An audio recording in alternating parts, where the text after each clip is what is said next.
Sir, मेरा नाम अमन राज है। हम आईआईटी दिल्ली में इलेक्ट्रिकल इंजीनियरिंग के फर्स्ट ईयर में हैं। तो आज हम लोग रिडॉक्स रिएक्शन के बारे में बातचीत करेंगे। अब हम लोग बचपन से ऑक्सीडेशन रिएक्शन, रिडक्शन रिएक्शन ये सब करते आ रहे हैं। अब हम लोग बचपन में पढ़े थे कि ऑक्सीडेशन रिएक्शन और रिडक्शन रिएक्शन को जब दोनों मतलब ऑक्सीडेशन और रिडक्शन जब दोनों एक ही रिएक्शन में होने लगते हैं तो उनको रिडॉक्स रिएक्शन कहते हैं। पर एक बात बताना चाहेंगे कि जो भी रिएक्शन अगर अगर कोई रिएक्शन है जिसमें ऑक्सीडेशन हो रहा है तो ये निश्चित है कि उसके साथ रिडक्शन भी होना निश्चित है। मतलब ऐसा नहीं है कि क्या कहते हैं सिर्फ ऑक्सीडेशन ही हो रहा है या सिर्फ रिडक्शन हो रहा है। ऐसा नहीं है, कहीं भी कोई भी ऐसा रिएक्शन नहीं होगा जिसमें सिर्फ ऑक्सीडेशन हो रहा हो या फिर जिसमें सिर्फ रिडक्शन हो रहा हो। अगर कहीं ऑक्सीडेशन हो रहा है तो उसका कॉम्प्लीमेंट्री रिडक्शन भी कहीं हो ही रहा हो। तो अगर किसी रिएक्शन में ऑक्सीडेशन हो रहा है तो इनडायरेक्टली वो रिडॉक्स रिएक्शन है। ठीक है। अब हम लोग बचपन से पढ़ते आ रहे थे कि क्या कहते हैं, addition of oxygen is oxidation. ये ऑक्सीडेशन का शॉर्ट फॉर्म है और रिडक्शन का शॉर्ट फॉर्म ये है। ठीक है। तो क्या कहते हैं, एडिशन ऑफ O2 ऑक्सीडेशन है और रिमूवल ऑफ O2 रिडक्शन है। उसी प्रकार से हम लोग पढ़ रहे थे कि एडिशन ऑफ H2 रिडक्शन है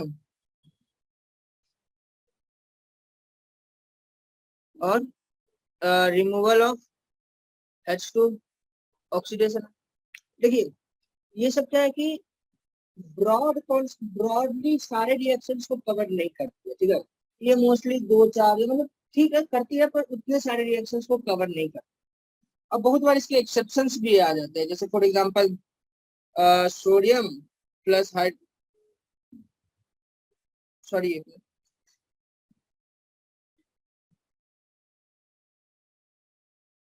हाँ, तो sodium plus hydro hydrogen gives NaH। ठीक है। तो ये एक्सेप्शन भी आप कहिएगा कैसे एक्सेप्शन है। तो यहाँ पे सोडियम ऑक्सीडाइज हो रहा है,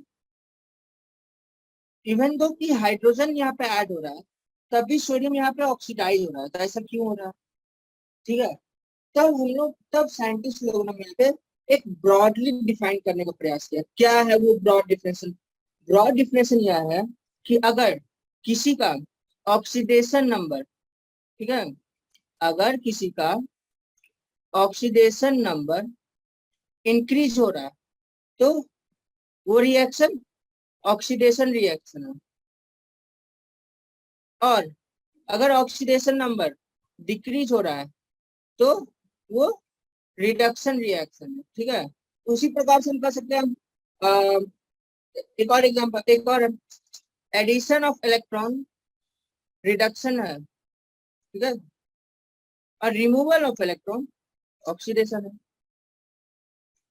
ये काफी broad definition and almost all reaction gets covered up in this. ठीक है। ये बहुत मतलब एक प्रकार से सारे रिएक्शंस ऑलमोस्ट इसके अंदर में आ जाते हैं।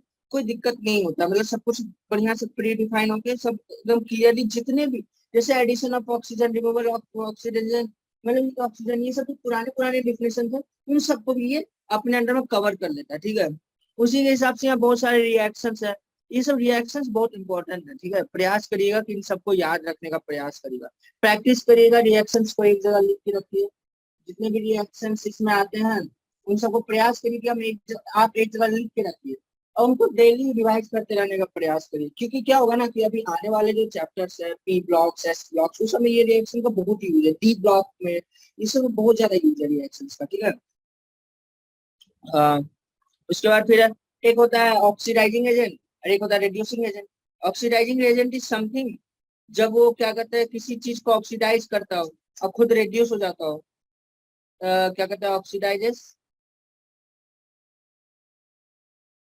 Other oxidising reagent. और रेड्यूसिंग रिएजेंट है रेड्यूसेस अदर। तो जब वो दूसरे को ऑक्सीडाइज कर रहा है, ऑक्सीडाइजिंग रिएजेंट दूसरे को ऑक्सीडाइज करता है, खुद रेड्यूस हो जाता है। ठीक है। और रेड्यूसिंग रिएजेंट खुद को रेड्यूस करके दूसरे को, सॉरी, दूसरे को रेड्यूस करके खुद को ऑक्सीडाइज करता है। यानी ऑक्सीडाइजिंग रिएजेंट दूसरे को ऑक्सीडाइज करता है, खुद रिड्यूस हो जाता है। और रिड्यूसिंग रिएजेंट खुद को ऑक्सीडाइज करके दूसरे को रिड्यूस कर देता है, ठीक है। अब यहाँ पे आप एनसीईआरटी में देखिएगा, ठीक है, हाँ, तो यहाँ पे क्या लिखा है, oxidation is loss of electrons by any species, ठीक है।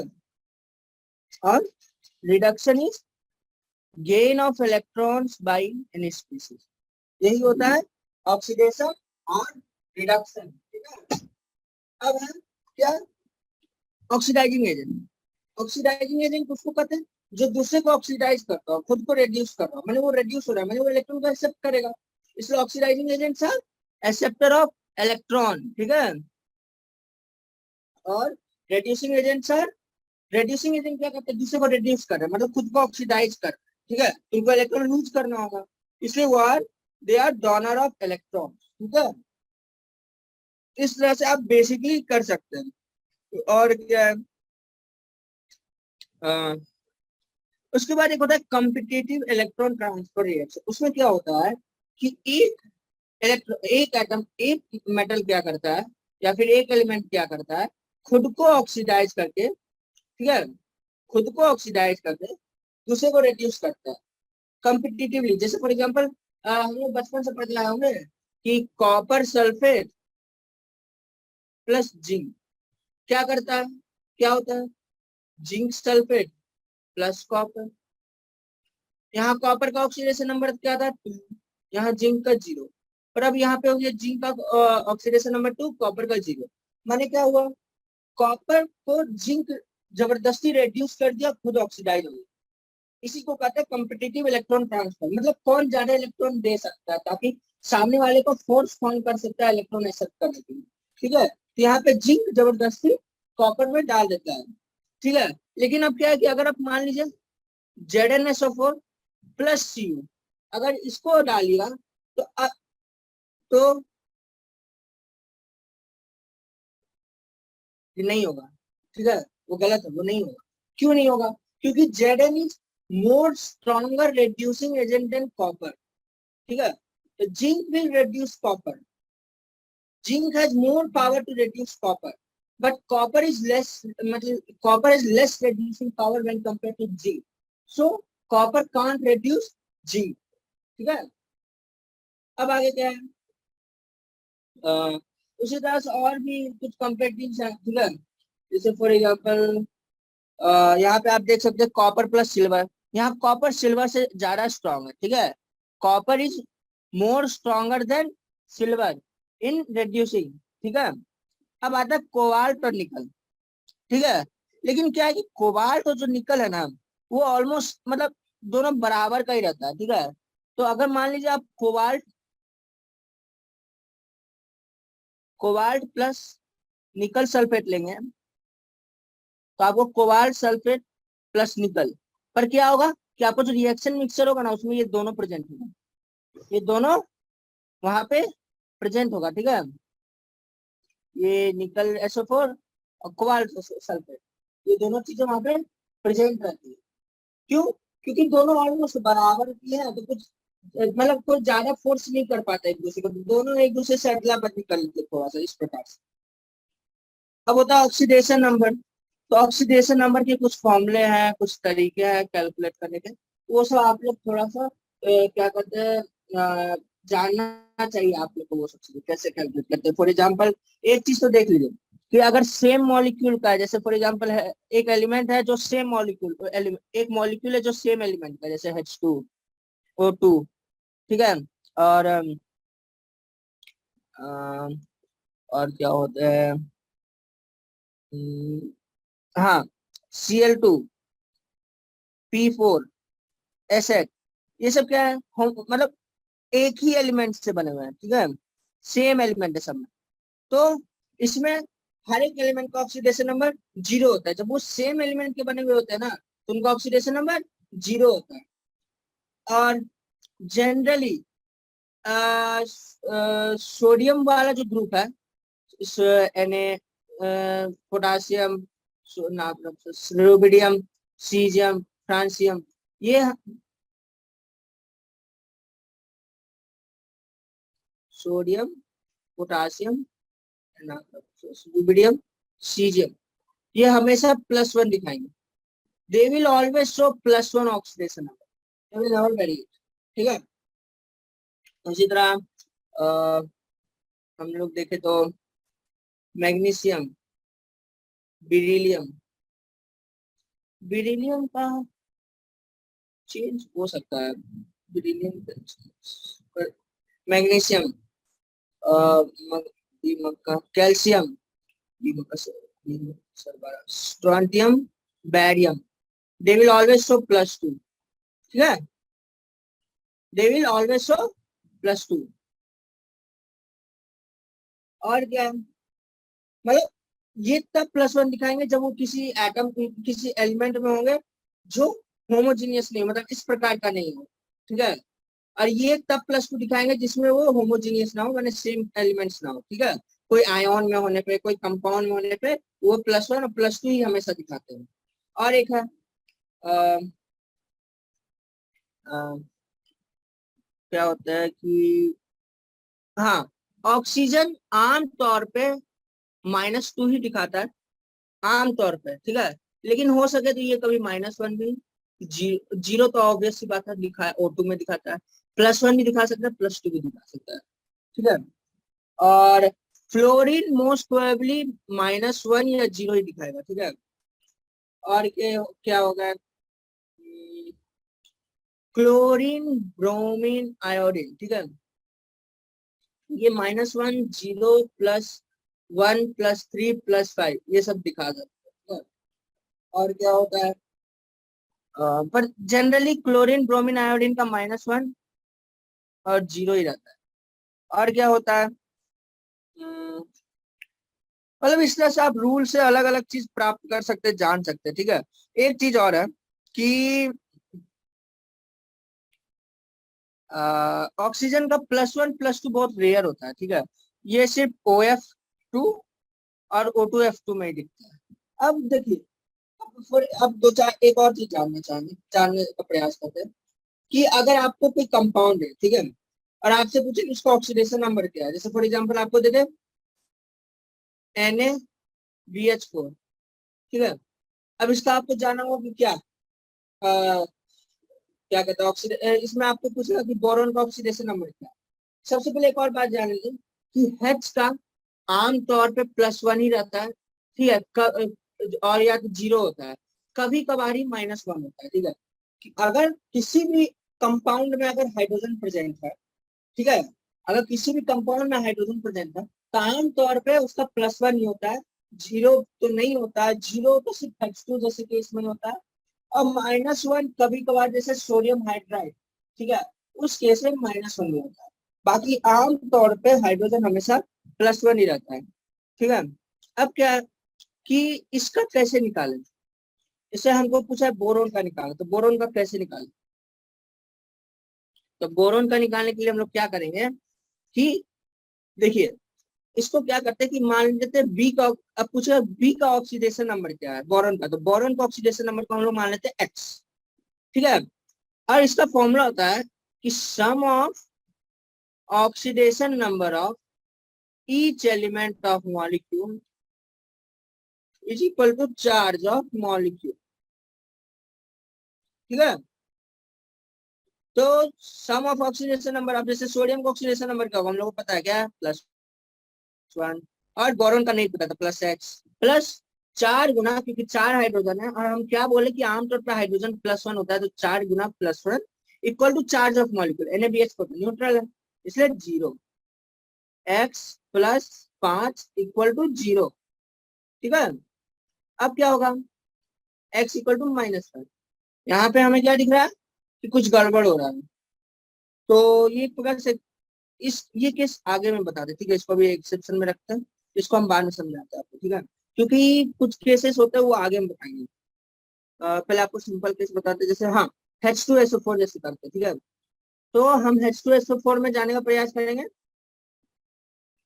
S का, तो H का क्या होगा, +1। ठीक है। O का क्या होगा, -2। अब हम लोग सॉल्व करते हैं, वही फॉर्मूला यूज करके 2 × +1 प्लस एस को मान लेते हैं एक्स प्लस 4 × -2 इक्वल टू 0। अब x -6 इक्वल टू 0 तो x इक्वल टू 6, यही है ऑक्सीडेशन नंबर सल्फर। अब आते हैं वो पुराने वाले केस पे जिसपे हमको आया x इक्वल टू -5 और हम वहां पे रुक गए। क्यों रुके, अब हम आपको समझाने का प्रयास करते हैं। आपको अगर पीरियोडिक टेबल याद होगा तो क्या होता है कि, एक मिनट रुकिए हम आपको पीरियोडिक टेबल दिखाते हैं, थोड़ा सा पीरियोडिक टेबल दिखाते हैं। तो पीरियोडिक टेबल क्या है कि पीरियोडिक टेबल में क्या होता है कि ये वाले जो होते हैं इसका मैक्सिमम पॉसिबल ऑक्सीडेशन नंबर होता है +1, ठीक है। इसका मैक्सिमम पॉसिबल होता है +2, इसका +3, इसका +4, इसका +5, इस तरह से यहां तक सारा ग्रुप नंबर तक रहता है, ठीक है। उसके बाद क्या होता है, यहाँ पर जो आ जाता है यहाँ से होता है +1, मैक्सिमम इसका पॉसिबल है +2, मैक्सिमम कहाँ तक जा सकता है, एक मिनट, इसका मैक्सिमम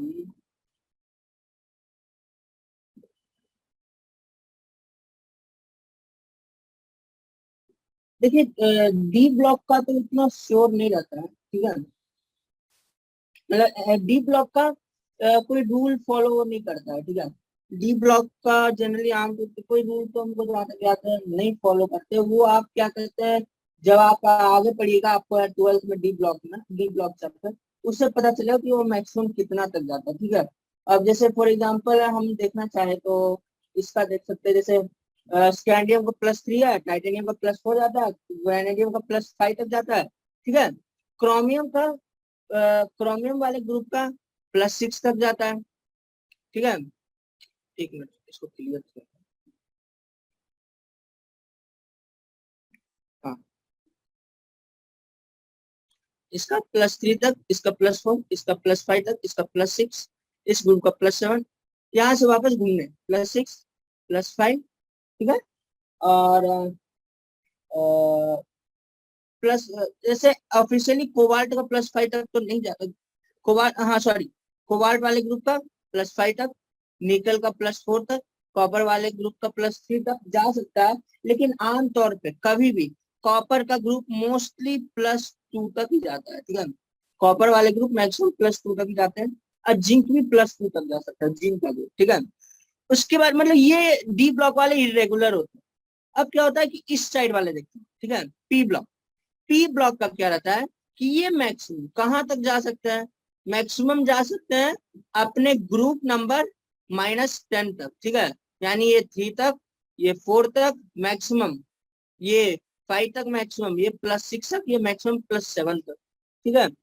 और मिनिमम इनका क्या कहते हैं, मिनिमम भी होता है, एक लिमिट होता है मिनिमम का भी। जैसे फॉर एग्जांपल नाइट्रोजन का मिनिमम का लिमिट होता है -3 तक, ठीक है। तो वो डिपेंडेंट करता है, ओ का -2 तक रहता है, ठीक है। ये जो +3 +4 +5 +6 +7 ये मैक्सिमम है उस ग्रुप का। पर हो सकता है कि हर एक एलिमेंट उतना ऑक्सीडेशन नंबर तक ना जाए, ये नेसेसरी नहीं है कि हर एक एलिमेंट उतना तक जा सकता है। जैसे फॉर एग्जांपल ऑक्सीजन का मैक्सिमम +2 तक ही जाता है, सल्फर का +6 तक जाता है, क्लोरीन का +7 तक जाता है, पर फ्लोरीन का +1 बहुत रेयर है, बहुत रेयर है। फ्लोरीन +1 तो जा ही नहीं सकता, हमको जहाँ पर याद है फ्लोरीन 0 तक ही जाता है, ठीक है। ऑक्सीजन +2 तक ही जाता है, नाइट्रोजन नाइट्रोजन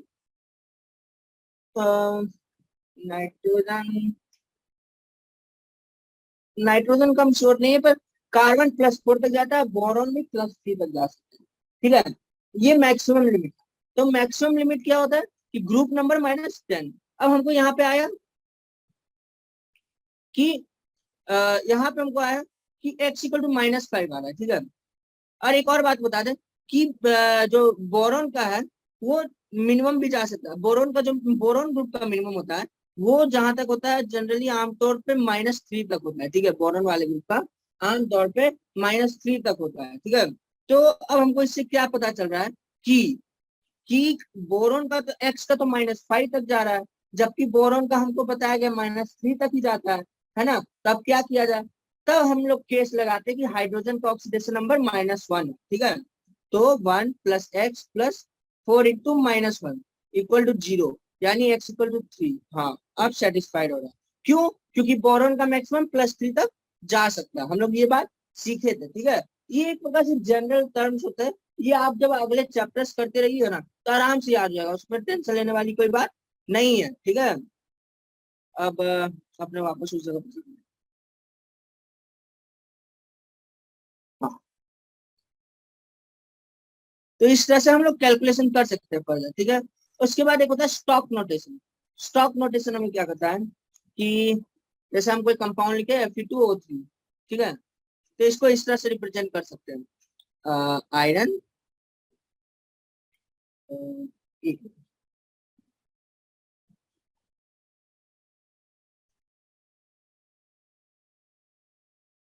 हाँ, आयरन 2O, ऑक्सीजन, ऑक्साइड, ठीक है। ये यहाँ पे इसका क्या कहते हैं वो है, और आयरन का ऑक्सीडेशन नंबर है, तो उसको जर्मन नंबर में, रोमन नंबर में रिप्रेजेंट करते हैं, ठीक है।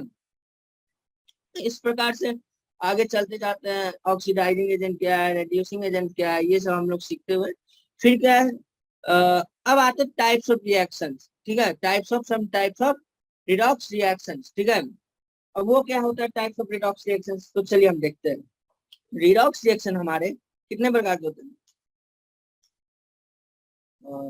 4 प्रकार के होते हैं, ठीक है। 4 प्रकार के हमारे रिडॉक्स रिएक्शन होते हैं। कौन कौन होते हैं? एक होता है कॉम्बिनेशन रिएक्शन। कॉम्बिनेशन रिएक्शन क्या कहता है हमें, ठीक है। तो कॉम्बिनेशन रिएक्शन हमें कहता है कि अगर कोई ऐसा रिएक्शन है जो इस प्रकार के फॉर्म का है, जैसे A+B गिव्स C, इस फॉर्म के रिएक्शंस को कॉम्बिनेशन रिएक्शन कहते हैं। मतलब कोई 2, 3, 4 मिलके किसी एक को फॉर्म कर रहा है, ठीक है। फॉर एग्जाम्पल C+O2, ये रिएक्शन है, तो हमें क्या देता है CO2, ठीक है। तो यहाँ पे कार्बन का ऑक्सीडेशन नंबर है 0। अगर कोई एलिमेंट अपने एलिमेंटल फॉर्म में हो तो उसका ऑक्सीडेशन नंबर 0। यहाँ ऑक्सीजन का भी ऑक्सीडेशन नंबर 0 है, पर यहाँ पे कार्बन का ऑक्सीडेशन नंबर है +4, यहाँ ऑक्सीजन का ऑक्सीडेशन नंबर है -2। तो ऑक्सीजन यहाँ पे रेड्यूस हो गया और कार्बन यहाँ पे ऑक्सीडाइज हो गया, ठीक है। इसलिए इसको क्या कहेंगे, रिडॉक्स रिएक्शन, ठीक है। और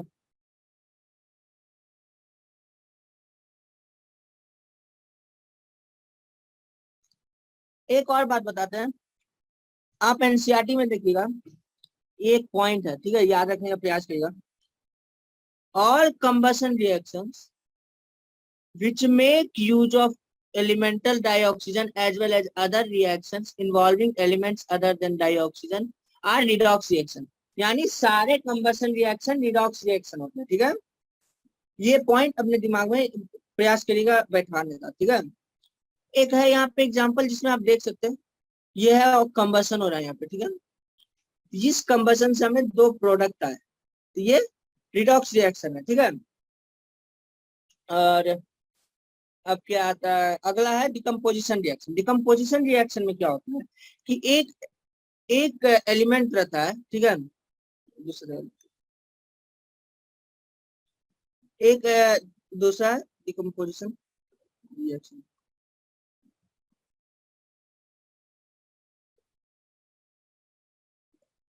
ये हमें क्या कहता है कि अगर कोई मान लीजिए ए कंपाउंड है, ठीक है, वो B+C+D मतलब 2 या 3 कंपाउंड्स में टूट सकता है, ठीक है। मतलब जैसे फॉर एग्जांपल H2O का एग्जांपल है, तो ये H2+O2 में टूट सकता है, ठीक है। अब इसके बारे में एक बात और बताना चाहेंगे, इसका खास बात क्या है कि इसमें जो एलिमेंट टूटता है, ठीक है, जो भी एलिमेंट नहीं, जो भी कंपाउंड टूटता है वो ऑक्सीडेशन और रिडक्शन दोनों होता है इसमें, ठीक है। जैसे फॉर एग्जांपल यहाँ पे H2O देखिएगा, तो H2O में हाइड्रोजन का ऑक्सीडेशन नंबर है +1, ऑक्सीजन का -2, पर डाई हाइड्रोजन में इसका ऑक्सीडेशन नंबर हो जाता है 0, किसका, हाइड्रोजन का, और ऑक्सीजन का भी ऑक्सीडेशन नंबर हो गया 0। तो हाइड्रोजन तो रेड्यूस हो गया और ऑक्सीजन ऑक्सीडाइज हो गया, ठीक है। ऑक्सीजन का ऑक्सीडेशन नंबर था -2 यहाँ पे H2O में, जो बढ़ के 0 हो गया। तो ऑक्सीजन ऑक्सीडाइज हो गया और हाइड्रोजन रेड्यूस हो गया। इसलिए क्या हुआ कि एक ही कंपाउंड इसमें ऑक्सीडेशन और रिडक्शन दोनों करता है। डिकम्पोजिशन रिएक्शन में एक कंपाउंड 2 या 3 एलिमेंट्स या कंपाउंड में टूटता है और उसके साथ क्या होता है कि जो कंपाउंड टूटता है उसी का साइमल्टेनियसली ऑक्सीडेशन भी होता है, रिडक्शन भी होता है। ठीक है, जैसे फॉर एग्जांपल अगर हम एनसीईआरटी में देखें कि सोडियम हाइड्राइड में सोडियम का ऑक्सीडेशन नंबर था +1, ठीक है, और हाइड्रोजन का था -1।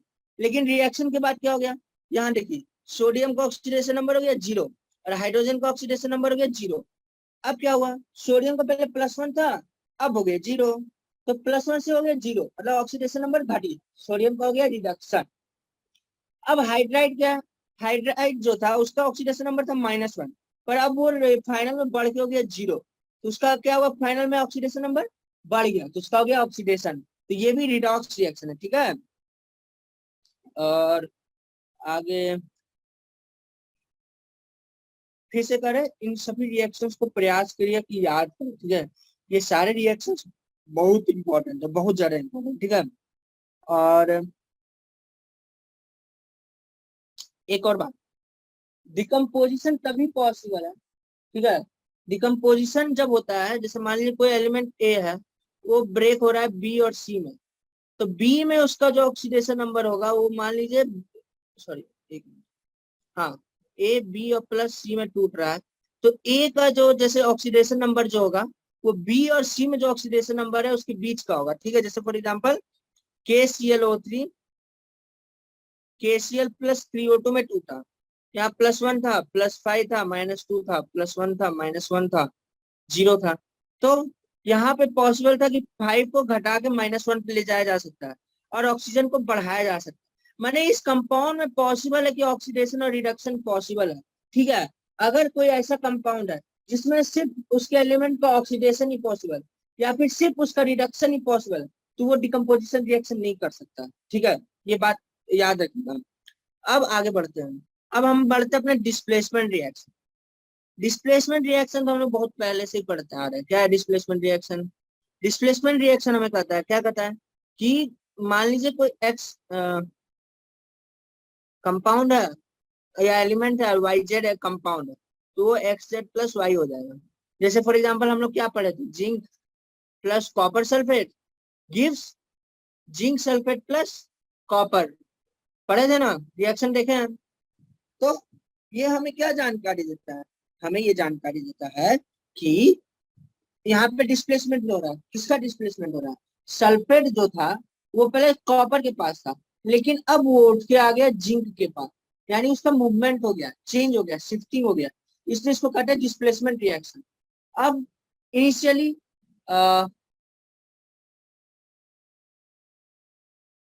अभी रिडॉक्स रिएक्शन ने कैसे कहा, इनिशियली जिंक का ऑक्सीडेशन नंबर था 0, कॉपर का +2, पर अब हो गया इसका +2 और इसका हो गया 0, तो कॉपर तो सॉरी जिंक तो ऑक्सीडाइज हो गया क्योंकि उसका ऑक्सीडेशन नंबर बढ़ गया और कॉपर रेड्यूस हो गया। तो उससे क्या हुआ, कॉपर का क्यों रेड्यूस हुआ, क्योंकि कॉपर का ऑक्सीडेशन नंबर घट गया। ठीक है, उसी प्रकार से मेटल डिस्प्लेसमेंट होता है, उसी प्रकार से डिस्प्लेसमेंट के दो टाइप होते हैं, एक मेटल डिस्प्लेसमेंट, एक नॉन मेटल डिस्प्लेसमेंट।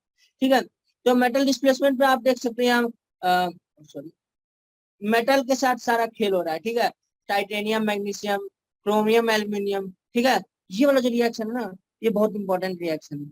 ठीक है, ये डी ब्लॉक में आएगा या फिर एल्यूमिनियम के रिएक्शन में आएगा। ठीक है, इससे हमें ये रिएक्शन होता है, इसका इस रिएक्शन का यूज होता है मेटलर्जी में प्योर क्रोमियम को प्राप्त करने के लिए। ठीक है, और एक होता है नॉन मेटल डिस्प्लेसमेंट, उसमें नॉन मेटल के साथ सॉरी सॉरी हाँ, तो यहाँ पे एक होता है नॉन मेटल डिस्प्लेसमेंट, यहाँ पे जो खेल होता है नॉन मेटल्स के साथ होता है। ठीक है, जैसे फॉर एग्जांपल लिखते हैं, यहाँ पे हाइड्रोजन का ऑक्सीडेशन नंबर था +1, सोडियम का 0, पर ऑक्सीडेशन अब हो गया Na का +1 और हाइड्रोजन का हो गया 0, तो सोडियम का ऑक्सीडाइज हो गया और हाइड्रोजन रेड्यूस हो गया। तो ये मैंने खेल है, रिडक्शन, यहाँ पे भी रेडॉक्स रिएक्शन हो रहा है, पर जो भी हो रहा है वो मेटल के साथ हो रहा है। ठीक है, और ये जो आप ये सब रिएक्शन देख रहे हैं ये भी इंपॉर्टेंट है, आप कहिएगा कैसे इंपॉर्टेंट है। तो these are the reactions of S block elements with water, ठीक है। ये आप एसिड रिडॉक्स रिएक्शन के जस्ट बाद ही हमको जहाँ तक याद है तो उसमें इसका यूज है, ठीक है। और इस तरह से जिंक प्लस HCl, ये सब रिएक्शंस बहुत इंपॉर्टेंट है, ठीक है। अब जैसे फॉर एग्जांपल ये हाइड्रोक्लोरिक एसिड का रिएक्शन है, ठीक है। ये जितने भी है ये हाइड्रोक्लोरिक एसिड का रिएक्शन है, ठीक है। तो ये आपके मोस्टली हेलोजेंस में आएगा जो आपके सेकेंड ईयर में है, सेकेंड ईयर के केमिस्ट्री के फर्स्ट बुक में, फर्स्ट पार्ट में होगा हेलोजेंस में। तो ये रिएक्शन HCl के बहुत इंपॉर्टेंट है। जेई में आराम से पूछ सकता है कि HCl के साथ मैग्नीशियम का रिएक्ट करने पे क्या होता है। जेई मेंस में मोस्टली पूछेंगे, एडवांस में तो कुछ अलग ही तरीका से पूछेंगे, ठीक है। इस तरह से ये रिएक्शंस इंपॉर्टेंट है। रिएक्शंस को हमेशा आप याद करने का प्रयास करिए। पहले लॉजिक ढूंढिए रिएक्शंस में, क्या लॉजिक हो रहा है, क्यों हो रहा है, किस लिए हो रहा है, अब फिर उसको याद करने का प्रयास करिए, क्योंकि एटलीस्ट एनसीईआरटी के रिएक्शंस आपको याद करना बहुत इंपॉर्टेंट है। वो अब जैसे क्या है कि याद करने में थोड़ा मुश्किल हो सकता है, तो जब आप प्रॉब्लम्स प्रैक्टिस करते रहिए ना, क्वेश्चन को लगातार आप सॉल्व करते रहिएगा तो आपको धीरे धीरे प्रैक्टिस में आ जाता है, ठीक है। लेकिन आपको प्रीवियस ईयर क्वेश्चंस और रिएक्शंस पक्का करने हैं, याद करना है, ठीक है। प्रीवियस ईयर में जो रिएक्शंस आ रहे हैं वो, और प्लस एनसीईआरटी में जो रिएक्शंस होंगे, ठीक है, वो आपको याद करने का संपूर्ण रूप से प्रयास करना है, ठीक है। मे भी आपको हो सके तो सारा के बीच में क्या कहते हैं आपको ये नहीं मिलेगी कौन सारे रिएक्शंस का लॉजिक एनसीईआरटी में ना मिले, तो कुछ कुछ देखिए कुछ कुछ तो एक्सेप्शंस होते हैं, ठीक है। अब कुछ अब बाकी जनरली सब पे लॉजिक रहते हैं, ठीक है। अब एक क्या है कि अब जैसे एक एग्जांपल देखना चाहेंगे कि फ्लोरीन F2Cl2Br2I2, इसमें कौन सबसे ज्यादा स्ट्रॉन्ग ऑक्सीडाइजिंग एजेंट है, ठीक है। कैसे पता करेंगे, तो आप देखिए F2 + Cl-, ये रिएक्शन होगा तो ये हो जाएगा F- + Cl2, ठीक है। उसी प्रकार से F2 + Br- gives F- + Br2, F2 + I- is gives F- + I2। मतलब F2 फ्लोरीन है जो क्लोराइड ब्रोमाइड आयोडाइड तीनों को ऑक्सीडाइज कर देगा, यानी ये क्या बता रहे हैं कि fluorine more stronger oxidising agent than chlorine bromine iodine, ठीक है। अगर क्लोरीन मान लीजिए फ्लोरीन से ज्यादा ऑक्सीडाइजिंग ज्यादा स्ट्रॉन्ग होता तो ये रिएक्शन को वापस रिवर्स कर देता, ठीक है। पर ये नहीं होता, इसलिए फ्लोरीन इज मोर ऑक्सीडाइजिंग। देखिए हमें अगर पता करना है कि कौन ज्यादा स्ट्रॉन्ग ऑक्सीडाइजिंग है या कौन ज्यादा स्ट्रॉन्ग रिड्यूसिंग है, तो हम लोग क्या करते हैं, जैसे मान लीजिए हमको फ्लोरीन और ब्रोमीन के बीच में पता करना, तो हम दोनों के बीच में रिएक्शन रखवा देंगे, अब देखते हैं कौन आता है आगे, ठीक है। अब हमें पता चला क्या कि फ्लोरीन आ गया आगे, ठीक है। तो oxidising agent order of halogens जो होता है वो होता है fluorine is more stronger oxidizing agent than chlorine. Chlorine is then more stronger than bromine. Bromine is more stronger than iodine. ठीक है। अब हम अपना आगे बढ़ते हैं। अब होता है डिस्प्रोपोर्शन रिएक्शन।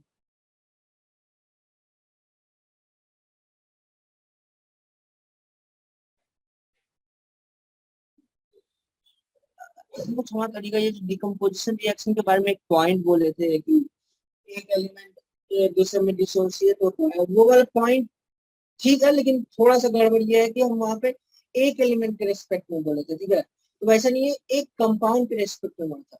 एक कंपाउंड में जब तक कोई एक ऑक्सीडाइजेबल एलिमेंट नहीं है और एक जब रेड्यूसेबल एलिमेंट नहीं है, जब तक डिकम्पोजिशन रिएक्शन का बात है कि डिकम्पोजिशन रिएक्शन में जो एक कंपाउंड डिसोसिएट होता है उसमें एक एलिमेंट ऐसा होना चाहिए जो ऑक्सीडाइजेबल हो और एक एलिमेंट होना चाहिए जो रेड्यूसेबल हो, तभी वो डिस्प्रोपोर्शन पॉसिबल। डिकम जो डिस्प्रोपोर्शन होता है वो जस्ट सिमिलर वे है डिकम्पोजिशन का, पर उसमें क्या होता है डिस्प्रोपोर्शन में कि एक ही एलिमेंट टूटता है, एक ही एलिमेंट का ऑक्सीडेशन रिडक्शन सेम होता है, दोनों एक ही एलिमेंट होता है। डिकम्पोजिशन में वो एक कंपाउंड होता है पर डिस्प्रोपोर्शन में वो एक एलिमेंट पे ही होता है, ठीक है। जैसे फॉर एग्जांपल देखते हैं डिस्प्रोपोर्शन रिएक्शन में, जैसे for example H2O breaks to H2O + O2, sorry, हाँ। तो हाइड्रोजन का यहाँ पे ऑक्सीडेशन नंबर क्या है +1, यहाँ पे ऑक्सीडेशन ऑक्सीजन को होता है -1, ठीक है। वो क्यों होता है बाद में हम बताएंगे। यहाँ पे हाइड्रोजन का +1 है, ऑक्सीजन का -2 है, यहाँ पे ऑक्सीजन का 0 है, यानी ऑक्सीजन रेड्यूस भी हो गया, ऑक्सीजन ऑक्सीडाइज भी, ठीक है। तो यानी एक ही एलिमेंट के साथ दोनों चीज हुआ, ठीक है, तो इसको डिस्प्रोपोर्शन रिएक्शन कहते हैं। एक कंपाउंड तभी एक एलिमेंट डिस्प्रोपोर्शन तभी जा सकता है जब वो ऑक्सीडाइजेबल भी हो और रेड्यूसेबल भी हो, इस स्टेट में रहे। जैसे फॉर एग्जांपल P4 है, इसको P+3 में ऑक्सीडाइज भी किया जा सकता है और P प्लस सॉरी P-3 में और रेड्यूस भी किया जा सकता है, P+1 में ऑक्सीडाइज भी किया जा सकता है, ठीक है। इसलिए इसका डिस्प्रोपोर्शन पॉसिबल, जैसे जो जैसे हम यहाँ पे इस रिएक्शन से देख सकते हैं, ठीक है। उसी तरह से क्लोरीन का भी ऑक्सीडेशन रिडक्शन साइमल्टेनियसली पॉसिबल है, इसलिए उन सबका डिस्प्रोपोर्शनेशन पॉसिबल रहता है, नहीं तो डिस्प्रोपोर्शनेशन असंभव है। अब एक केस दिखाते हैं आपको कि Cl2 जो है ना, वो बेस के साथ किस प्रकार से रिएक्ट करता है, लेकिन जो फ्लोरीन है वो OH- के साथ इस तरह से रिएक्ट करता है। क्यों? क्योंकि फ्लोरीन को +1 पसंद नहीं है, वो लेगा हमेशा -1, इसलिए फ्लोरीन हमेशा OH- के साथ इस तरह से रिएक्ट करता है, जबकि क्लोरीन, ब्रोमीन और आयोडीन, क्लोरीन और ब्रोमीन इस प्रकार से रिएक्ट करते हैं, ठीक है। और जनरली क्लोरीन और ब्रोमीन का रिएक्शन प्रॉपर्टीज ऑलमोस्ट सेम ही होता है, जिस प्रकार से क्लोरीन अगर रिएक्ट करता है उसी प्रकार से ब्रोमीन भी रिएक्ट करता है। फ्लोरीन हमेशा एक्सेप्शनल रहता है क्योंकि फ्लोरीन को कभी भी +1 पसंद नहीं है, ठीक है। उसी प्रकार से एक ये वाला है, ये कि क्या कहते हैं फ्रैक्शनल वाला, ठीक है। अब जैसे फ्रैक्शनल वाला क्या होता है कि मान लीजिए एक कंपाउंड लेते हैं H2S4O6, ठीक है। तो इसमें अगर आप जब कैलकुलेट करिएगा सल्फर का ऑक्सीडेशन नंबर, तो यह +2 गुना +2 +4x -12 इक्वल टू 0, 5/2। अब फ्रैक्शनल ऑक्सीडेशन नंबर कभी भी किसी एटम पे एग्जिस्ट नहीं करता, ठीक है, या अगर कर रहा है तो वो ओवरऑल एवरेज रहता है, लेकिन सिंगली किसी पे एक्ट नहीं होता है। तो वो स्ट्रक्चर से हम लोग देखने का प्रयास करते हैं, ठीक है। इस स्ट्रक्चर में देखते हैं कि सल्फर का +5 रहता है, इसका +5 रहता है, इसका 0 रहता है, इसका 0 रहता है। तब हम लोग देख सकते हैं कि +5 10/4 5/2 आता है एवरेज। ये एवरेज ऑक्सीडेशन नंबर रहता है, ये एक्चुअल ऑक्सीडेशन नंबर रहता है। अब देखिए, ये पता है स्ट्रक्चर से ऑक्सीडेशन नंबर निकालना, ठीक है। तो स्ट्रक्चर से ऑक्सीडेशन नंबर कैसे निकालते हैं कि मान लीजिए सल्फर है, ठीक है। तो सल्फर से जैसे मान लीजिए डबल ऑक्सीजन 2 बॉन्ड कनेक्ट किया, ठीक है। तो पहले देखिए सल्फर और ऑक्सीजन में कौन ज्यादा इलेक्ट्रोनेगेटिव, जो ज्यादा इलेक्ट्रोनेगेटिव रहेगा उस पर माइनस ऑक्सीडेशन नंबर रहेगा, जो कम इलेक्ट्रोनेगेटिव रहेगा उस पर प्लस चार्ज रहेगा। तो यहाँ पे सल्फर कम इलेक्ट्रोनेगेटिव है ऑक्सीजन, ठीक है, तो ऑक्सीजन पे निगेटिव चार्ज है। अब कितना निगेटिव चार्ज है, तो -1 पर बॉन्ड, ठीक है। ऑक्सीजन लेता है -1 पर बॉन्ड, इसलिए एस पे आ जाएगा +1 पर बॉन्ड, ठीक है। तो यानी यहाँ पे 2 बॉन्ड है तो एस पे +2, ओ पे -2। उसी तरह यहाँ पे देख सकते हैं। एक और बात बताना चाहेंगे आपको कि अगर सेम एलिमेंट के बीच में बॉन्ड रहता है तो ये 0 0 हो जाता है ऑक्सीडेशन नंबर। ये हम पहले ही बता चुके हैं, फिर से बता दो, ठीक है। अब देखते हैं यहाँ पे ऑक्सीजन है, यहाँ भी ऑक्सीजन है, यहाँ भी ऑक्सीजन है। तो ऑक्सीजन में कौन, ऑक्सीजन और सल्फर में कौन ज्यादा इलेक्ट्रॉन, ऑक्सीजन ऑब्वियस है। तो ऑक्सीजन के यार डबल बॉन्ड है, इसलिए ऑक्सीजन के पास -2 रहेगा, इस ऑक्सीजन के कारण सल्फर पे +2। सिमिलरली इस ऑक्सीजन पे -2 और इस पे +2। इस सल्फर दोनों का इलेक्ट्रोनेगेटिविटी सिंस सेम है, इसलिए यहाँ पे इसके कारण +0 ऑक्सीडेशन नंबर, और इसका भी +0 ऑक्सीडेशन नंबर। और यहाँ पे दोनों का इलेक्ट्रोनेगेटिविटी में O का ज्यादा है, पर एक ही बॉन्ड है, इसलिए ओ एस के कारण O का -1 रहता है, क्या कहते हैं ऑक्सीडेशन नंबर, और यहाँ पे एस का +1 रहता है O के।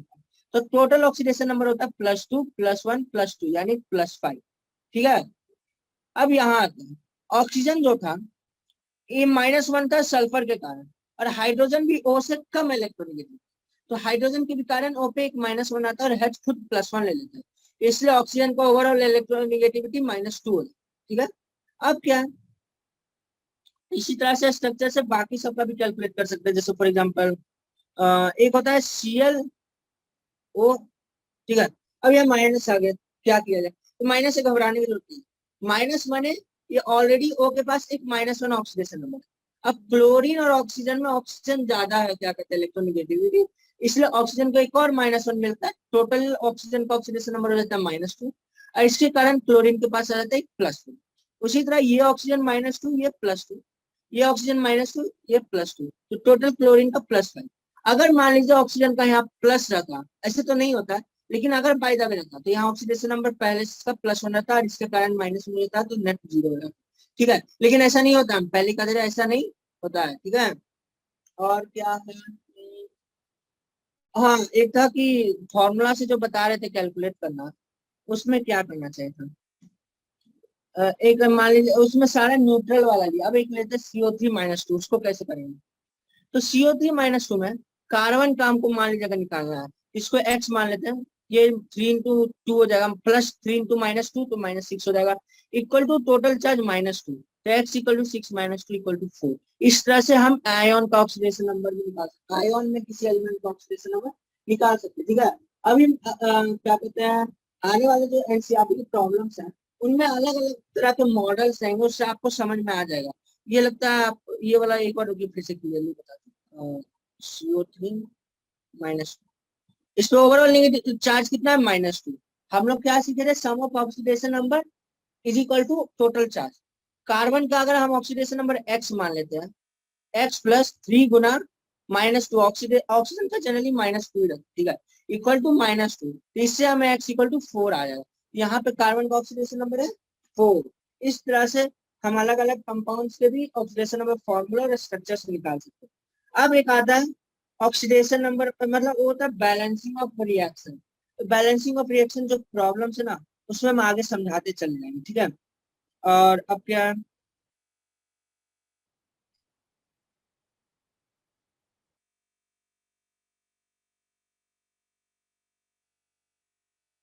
हाँ अब एक होता है पोटेंशियल।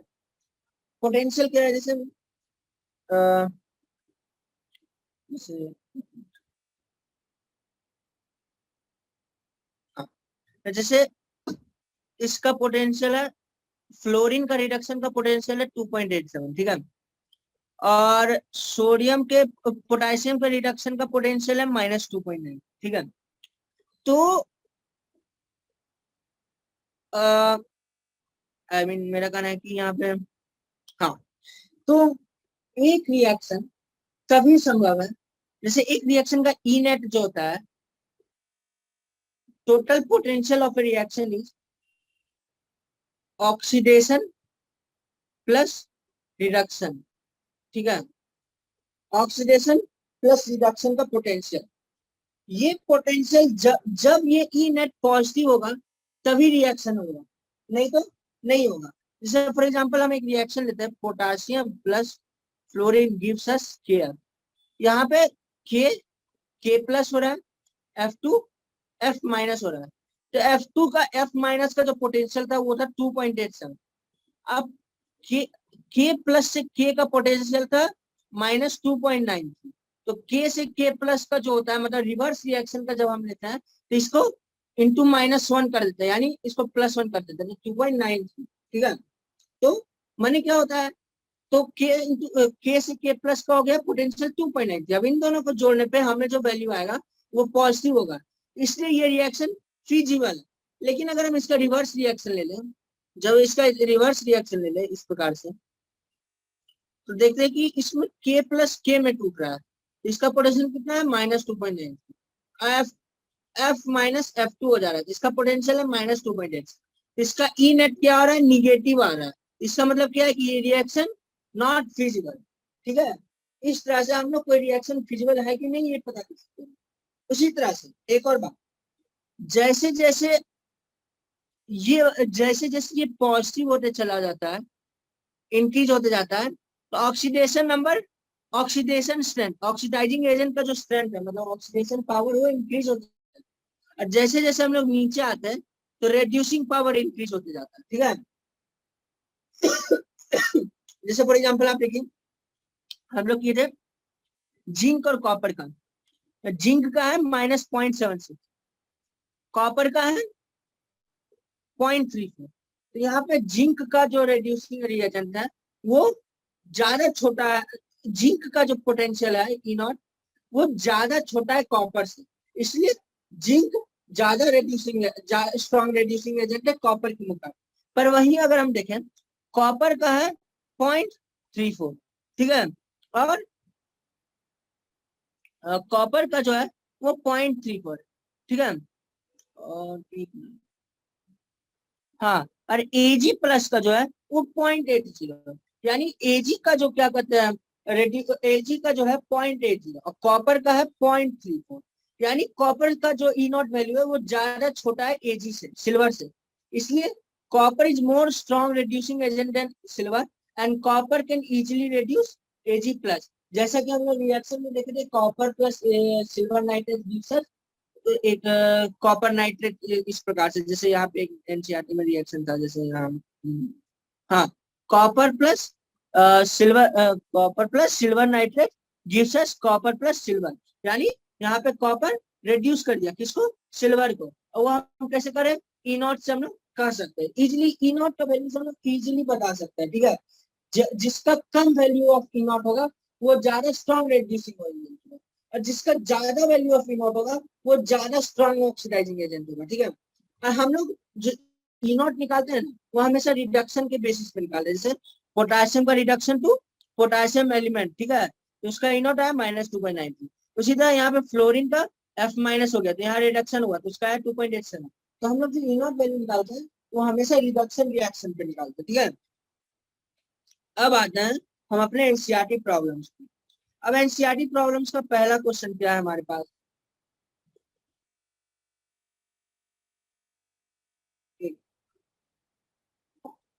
तो चलिए अब एक्सरसाइज करते हैं। हमारा एक्सरसाइज का पहला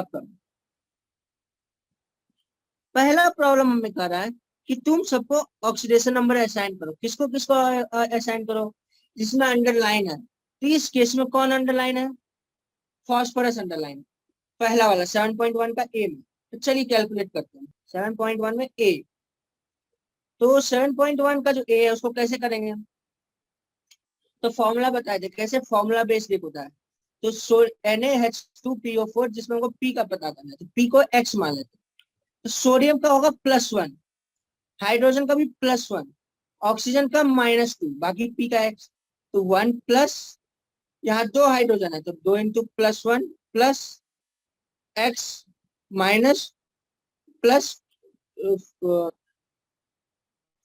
4 इंटू -2 इक्वल टू चार्ज जो कि है 0, तो 3 - 8 - 5 तो एक्स इक्वल टू आ गया +5, ट्रू है।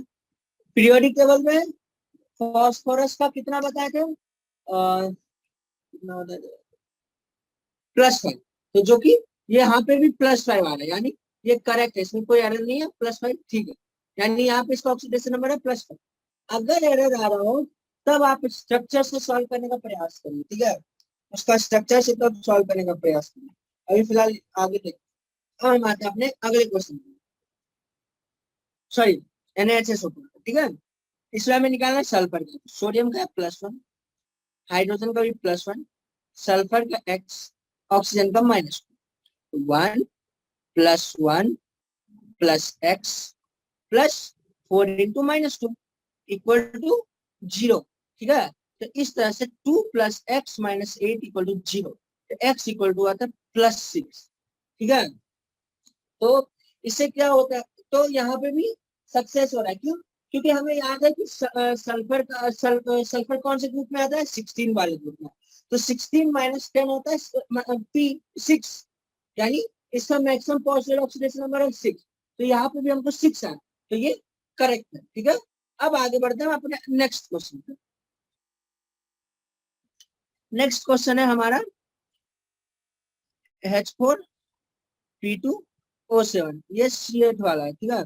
अब इसमें क्या है कि हाइड्रोजन का +1 है, फॉस्फोरस का x है क्योंकि हमें निकालना है फॉस्फोरस का, और ऑक्सीजन का -2 है, ठीक है, तो अब क्या किया जाए, तो +1 गुना 4 +2 गुना x +7 गुना -2 इक्वल टू 0। अब इससे हमें क्या आता है, 4 + 2x -14 इक्वल टू 0, तो x इक्वल टू आएगा हमें 5, हेंस ये भी ट्रू है, ठीक है, हमें क्या आया था, x इक्वल टू 5 ही आया है, हमें पता है कि फॉस्फोरस का मैक्सिमम +5 है, इसलिए यहाँ पे ये करेक्ट है, इसलिए फॉस्फोरस का यहाँ पे ऑक्सीडेशन नंबर होगा +5, ठीक है। उसी तरह से अब अपन बढ़ते हैं अगले क्वेश्चन पे, जो कि है हमारा डी। डी हमें कहता है कि K2MnO4 नाम का एक कंपाउंड है जिसमें मैग्नीशियम मैग्नीज का निकालना है, ठीक है। तो पोटासियम का होगा +1, ऑक्सीजन का -2, तो +1 cross 2 plus X minus 2 cross sorry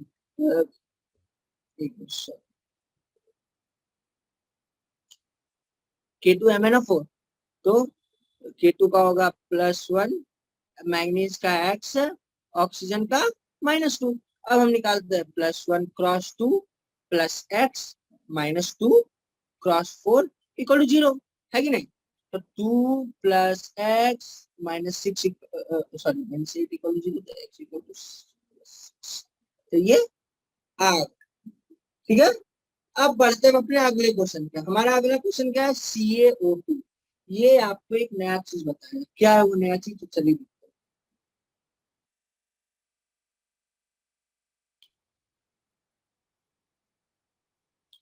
calcium का +2 होता है, ऑक्सीजन का निकालना है जिसको एक्स मानते हैं। तो +2 एक्स इक्वल टू 0, यहाँ पे हमें ऑक्सीजन का ऑक्सीडेशन नंबर आ रहा है -1, ठीक है। Note point to be noted, ठीक है। यहाँ पे स्ट्रक्चर क्या है इसका, कैल्शियम +2 और O माइनस, ठीक है। ये इसका यहाँ पे स्ट्रक्चर है, ये एनेऑन है, O2 - 2 और एनेऑन है, यहाँ पे Ca+2 कैटेऑन, ठीक है। अब बढ़ते हैं अपने अगले क्वेश्चन पे। हमारा अगला क्वेश्चन है NaBH4, जो हम लोग किए थे। कैसे किए थे आके आज देखते हैं फिर से।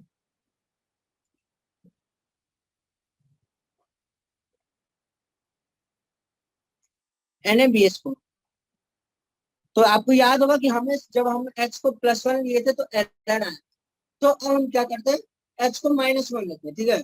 H को 0 नहीं ले सकते, क्यों नहीं ले सकते, H का ऑक्सीडेशन नंबर यहाँ पे 0, क्योंकि H और H दोनों जब साथ में कनेक्टेड होगा तभी ऑक्सीडेशन नंबर 0 पॉसिबल है, नहीं तो नहीं पॉसिबल है, ठीक है। तो चलिए सॉल्व करते हैं। सोडियम का +1 प्लस इसका X +4 इंटू -1 +, ठीक है। अब हम बढ़ते हैं अपने अगले क्वेश्चन, अगले जी पे। इसका +1, इसका -2 प्लस एक्स -14 इक्वल टू 0, ठीक है। अब हम बढ़ते हैं, ये लास्ट वाला क्वेश्चन भी अब कर लेते हैं, ठीक है। तो लास्ट वाला क्वेश्चन हमें कहता है कि, ठीक है, अब क्या है इसमें, हमें निकालना है किसका, सल्फर। तो देखिए इसमें जो ये होता है वाटर ऑफ क्रिस्टलाइजेशन, ठीक है, तो इसको नेग्लेक्ट कर दिया जाता है या फिर इसको हटा दिया जाता है, या फिर आप चाहे तो इसको भी कंसिडर में कर सकते हैं। तो हम लोग दोनों तरीका से करके देखते हैं कि सेम आंसर आता है। सल्फर का X होगा, एल्यूमिनियम का ना अगर नहीं दिया हो तो जनरली +3 मानते हैं, ठीक है, अगर नहीं दिया हुआ हो कुछ, ठीक है। तो यहाँ पे K के कारण +1, एल्यूमिनियम के कारण +3, प्लस यहाँ पे सल्फर 2 गो है, ऑक्सीजन का -2 मानते हैं, तो 4 दूनी 8 गुना -2, प्लस हाइड्रोजन है, यहाँ पे हाइड्रोजन का +1 है, ऑक्सीजन का -2 है, यहाँ पे H2 का कितना है, 24 हाइड्रोजन है, तो 24 गुना +1 और 12 गुना -2 जो कि ऑक्सीजन का नंबर है। तो टोटल इस तरह से करते हुए ओ सॉरी कुछ हाँ 2x, तो 100 करते हैं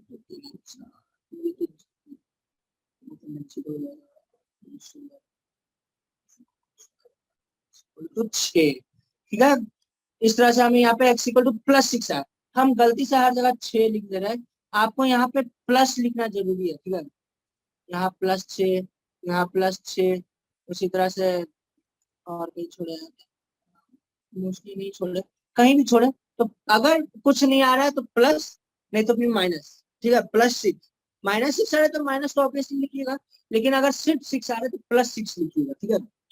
और एक दूसरा बोले थे कि वाटर क्रिस्टलाइजेशन को हटा देते, ठीक है। तो +1 +3 +2x +8 इंटू -2 इक्वल टू 0, तो x इक्वल टू फिर से +6, ठीक है। क्यों यहाँ +6 आया, या फिर क्यों इफेक्ट नहीं हो रहा है? क्योंकि H2 न्यूट्रल एटम है, ठीक है। तो H2 के कारण यहाँ पे अगर +24 ऑक्सीडेशन नंबर आ रहा है, तो ऑक्सीजन के कारण -24 आ रहा है, तो 24 - 24 0 हो गया, इसमें उसका कोई इफेक्ट नहीं है। 24 - 24 0, नो इफेक्ट, ठीक है। अब हम बढ़ते हैं अपने अगले क्वेश्चन। 7.2 वाला जो क्वेश्चन है वो हमें क्या कहता है, इसमें कह रहा है कि what are the oxidation number of underlined elements in each of the following compound and how do you rationalise your results. इसमें ये पता करने वाला है, ठीक है। तो चलिए क्वेश्चन को सॉल्व करने का प्रयास करते हैं। एक बात याद रखिएगा, generally oxidation number can not be fraction, ठीक है। ऑक्सीडेशन नंबर अगर फ्रैक्शनल आ रहा है, यानी वो आपको एवरेज ऑक्सीडेशनल नंबर आ रहा है, तो आप उसका स्ट्रक्चर एक बार चेक करना है, ठीक है। तो अब देखते हैं अपना पहला क्या है, Ki3। Ki3 में हमें आई का निकालना है, तो आई का मान लेते हैं x, के का ऑब्वियसली +1, तो +1 + 3x equal to net charge जो कि 0 थे, x इक्वल टू आया -1/3, जो कि संभव नहीं है, ठीक है। यानी क्या कुछ तो गड़बड़ हो रहा है, क्या गड़बड़ है, देखिए स्ट्रक्चर। स्ट्रक्चर में क्या हमें पता चलेगा कि हम लोग देखते हैं कि ये तो K+ है, ये तो ठीक है, पर एक ये है I3- का स्ट्रक्चर कुछ इस प्रकार का होता है, जिसमें आई पे, इस आई पे -1 ऑक्सीडेशन नंबर रहता है, बाकी इन दोनों पे 0 0 रहता है। क्यों आई पे -1 रह रहा है? क्योंकि K+ रहता है, और जो आयोडीन रहता है कुछ इस प्रकार का रहता है, ठीक है। जिसमें क्या होता है कि, ठीक है, इस पे और ओवरऑल जो होता है यहाँ पे होता है -1। -1 किसके कारण होता है? ये जो -1 लेता है, ये -1 इस आयोडीन के पास है, ठीक है। ये दोनों तो खुश है अपना, इन लोगों का ऑक्सीडेशन नंबर 0 है, पर इसको एक -1 चाहिए होता है, ठीक है। क्यों? क्योंकि ये अपना एक इलेक्ट्रॉन दूसरे को दान में दे देता है, ठीक है। इसलिए इसको एक -1 की जरूरत रहती है, इसलिए वो एक इलेक्ट्रॉन लेता है, ताकि सब कुछ नॉर्मल रहे। I3- का स्ट्रक्चर फिर से देखते, ठीक है। आई आई आई, ठीक है। ये दे आर हैप्पी, क्योंकि इनको तो मिल गया। लेकिन क्या है कि दिक्कत अब बचा इस आयोडीन के पास, क्या हुआ, ये तो अपना दे दिया, तो इसको इधर से भी 2 मिल रहा है, इधर से भी 2 मिल रहा है, ठीक है। नहीं, इधर से तो ये अपना एक इलेक्ट्रॉन दे ही रहा, ये एक अपना दे दे रहा है, ठीक है। लेकिन अब इसके पास एक इलेक्ट्रॉन एक्स्ट्रा हो जा रहा है, ठीक है। इसके पास टोटल ओवरऑल 9 इलेक्ट्रॉन हो जा रहा है, ठीक है। तो इसलिए क्या होता है कि वो एक इलेक्ट्रॉन को ये अपने पास निगेटिव चार्ज की तरह रखता है, ठीक है। तो इसलिए ये ओवरऑल होता है I3-, ठीक है। जिसमें ये वाला जो आई रहता है, इस पे निगेटिव चार्ज होता है, ठीक है। तो ये इसका स्ट्रक्चर रहता है इस तरह से। ये इसको बताता है कि यहाँ पे जो माइनस चार्ज आता है वो सिर्फ बीच वाले पे रहता है, ठीक है। वो एक्चुअली इसके बाद एक होता है रेजोनेटिंग स्ट्रक्चर करके, वो रेजोनेंस थोड़ा मोड़ा होता रहता है, वो अभी आपको नहीं समझ में आएगा मोस्टली। ऑर्गेनिक केमिस्ट्री में आगे चल के रेजोनेंस करके है, वहां पे पढ़िएगा तब आपको थोड़ा समझ में आएगा कि माइनस उधर उधर होते रहता है, तो दिखते रहता है एलिमेंट, ठीक है। इसलिए क्योंकि वो माइनस फिक्स नहीं रहता है कहाँ पे है, इसलिए माइनस को ओवरऑल बाहर लिखा जाता है, क्योंकि हमें पता नहीं रहता वो -1 कहाँ है, क्योंकि वो इलेक्ट्रॉन रेजोनेट तो घूमते रहता है, कभी इस आयोडीन पे कभी उस आयोडीन। तो वो अभी में भी आपको समझ में नहीं आया, तो आप जब आगे केमिस्ट्री, ऑर्गेनिक केमिस्ट्री में रेजोनेंस पढ़ेगा तब आपको समझ में आएगा, ठीक है। अब हम अपने बढ़ते हैं अगले क्वेश्चन पे। अब हमारा अगला क्वेश्चन हमसे क्या कहता है कि H2SO4O6 है, अब इसका निकालो सल्फर का इसमें। तो H2SO4O6 में सल्फर का निकालने बोला, तो +2 +6, ये -2, तो इसको x, तो 2 + x, तो 4x +6 इंटू -2 इक्वल टू 0, तो 4x इक्वल टू 10, तो x इक्वल टू 5/2। अभी तो गड़बड़ हो गया, क्योंकि फ्रैक्शनल ऑक्सीडेशन नंबर नहीं पॉसिबल है, इसलिए इसका स्ट्रक्चर बना के चेक करते कि हमें स्ट्रक्चर क्या है। तो हम आपको याद होगा, यही अभी थोड़ी देर पहले फिर से एक्सप्लेन किए थे, उसमें ये था, देखिए, ठीक है। थोड़ा देर पहले ये देखे थे, उसमें क्या आया था, ये +5 होगा, ये 0, ये 0, ये +5, ठीक है। अब यहाँ पे एवरेज, ये हमें आया एवरेज ऑक्सीडेशन नंबर, यहाँ पे टोटल ऑक्सीडेशन नंबर 10/4 आ रहा है, +5 +5 10, और टोटल सल्फर 4, इसलिए हमें एवरेज आया 5/2। ये एवरेज ऑक्सीडेशन नंबर है, पर रियल ऑक्सीडेशन नंबर ये है, इस सल्फर पे 5, इस सल्फर पे 5 और इन दोनों पे 6। ठीक है, अब अपना देखना नेक्स्ट वाला Fe3O4। Fe3O4 का भी कुछ अजीब सा टिगड़म जैसा आएगा, क्या आएगा देखते हैं। Fe3O4 का आएगा मैं 3x+4 गुना -2 ये भी कुछ अजीब सा आ रहा है, ऐसा क्यों है? ऐसा इसलिए Fe3O4 is mixture of two oxides. ठीक है, इसमें क्या होता है, इसमें आयरन का +2 रहता है, इसमें आयरन का +3 रहता है ऑक्सीडेशन में, इसलिए ऐसा गड़बड़ होता है। ठीक है, इसमें एक ऑक्सीजन का ऑक्सीडेशन नंबर रहता है +2, दो ऑक्सीजन का ऑक्सीडेशन नंबर, दो, एक आयरन का ऑक्सीजन ऑक्सीडेशन नंबर रहता है +2 और दो आयरन का ऑक्सीडेशन नंबर होता है +3, इसलिए एवरेज आ जाता है 8/3। गड़बड़ का कारण यही है। ठीक है, अब बढ़ते अपने अगले क्वेश्चन की ओर। हमारा अगला क्वेश्चन क्या कहता है हमें, CH3 CH2OH में से इसका ऑक्सीडेशन नंबर निकालना। अगर हम नॉर्मल तरीके से ही करते तो तीन दो यहाँ पे हर एक हाइड्रोजन का +1 होगा, ऑक्सीजन का -2 होगा, दोनों कार्बन का x मान लेते हैं, तो 2x+6 -2 = 0, तो x = -2। यहाँ पे गड़बड़ तो कुछ लग नहीं रहा है, क्या गड़बड़ होगा? कुछ गड़बड़ नहीं हुआ, लेकिन है, यहाँ भी गड़बड़ है। क्या गड़बड़ है बताते हैं कि इसका स्ट्रक्चर अगर देखा जाए,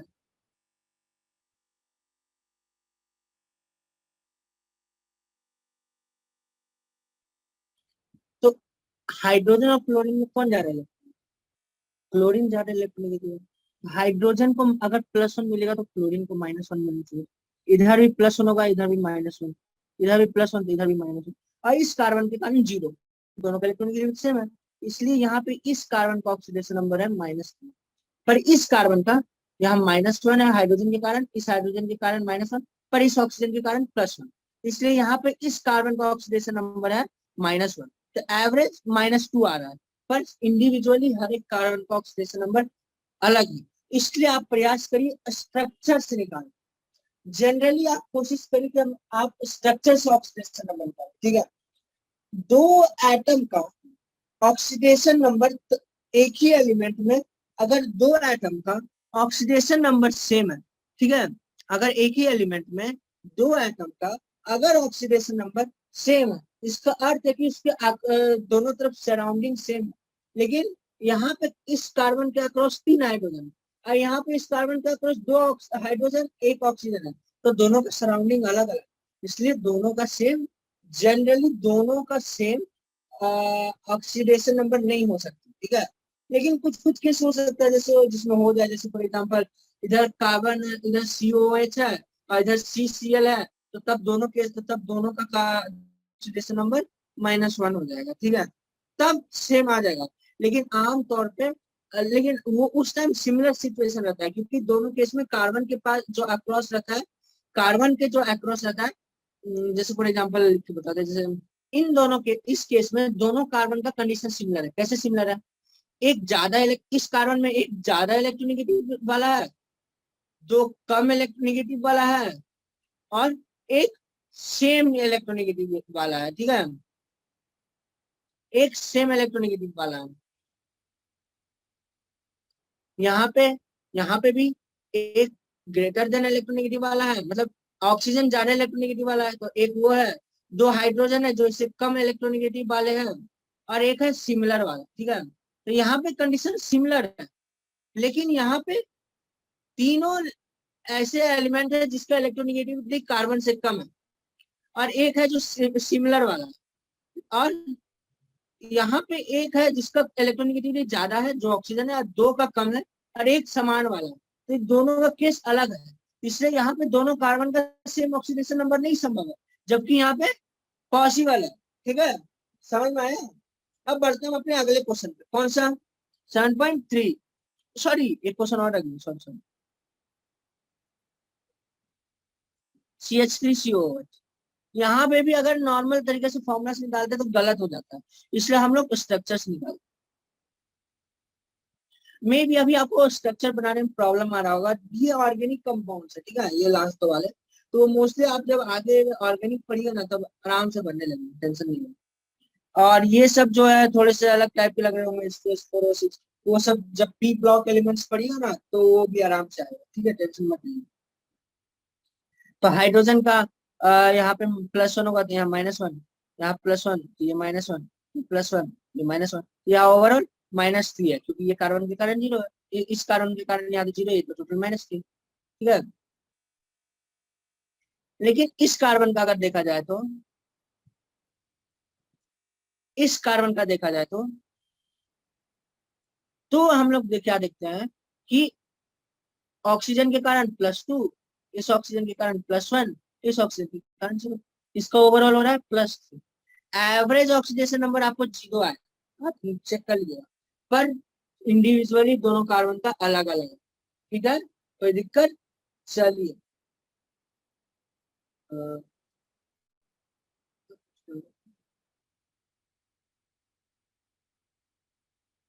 हाँ, चलिए अब हम आगे बढ़ते हैं अपने क्वेश्चन नंबर 7.3 पे। हमारा 7.3 हमें क्या करना है? चलिए देखते हैं।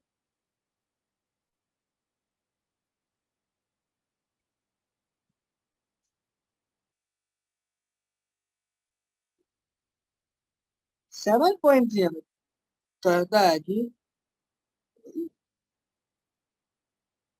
Justified that following reactions are redox reaction. तो पहला रिएक्शन,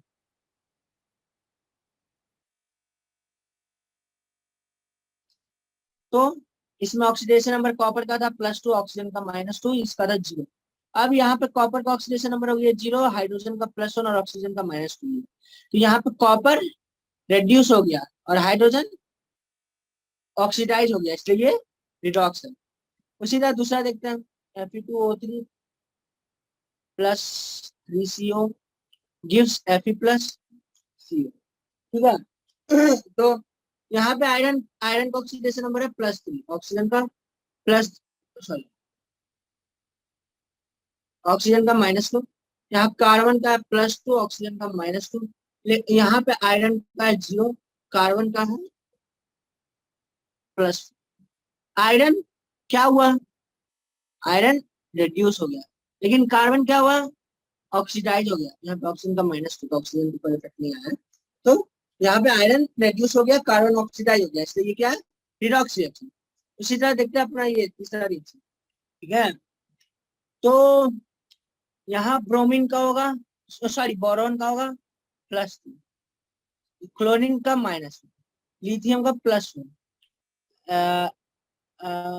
एल्यूमिनियम का +3।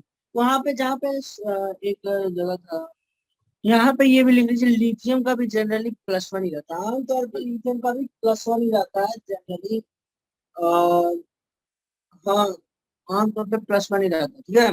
तो +3 -1 +1 +3, हाइड्रोजन का यहाँ पे हाइड्रोजन माइनस पे है, ठीक है, हाइड्रोजन यहाँ पे माइनस पे है, बात का ख्याल रखिएगा, ठीक है।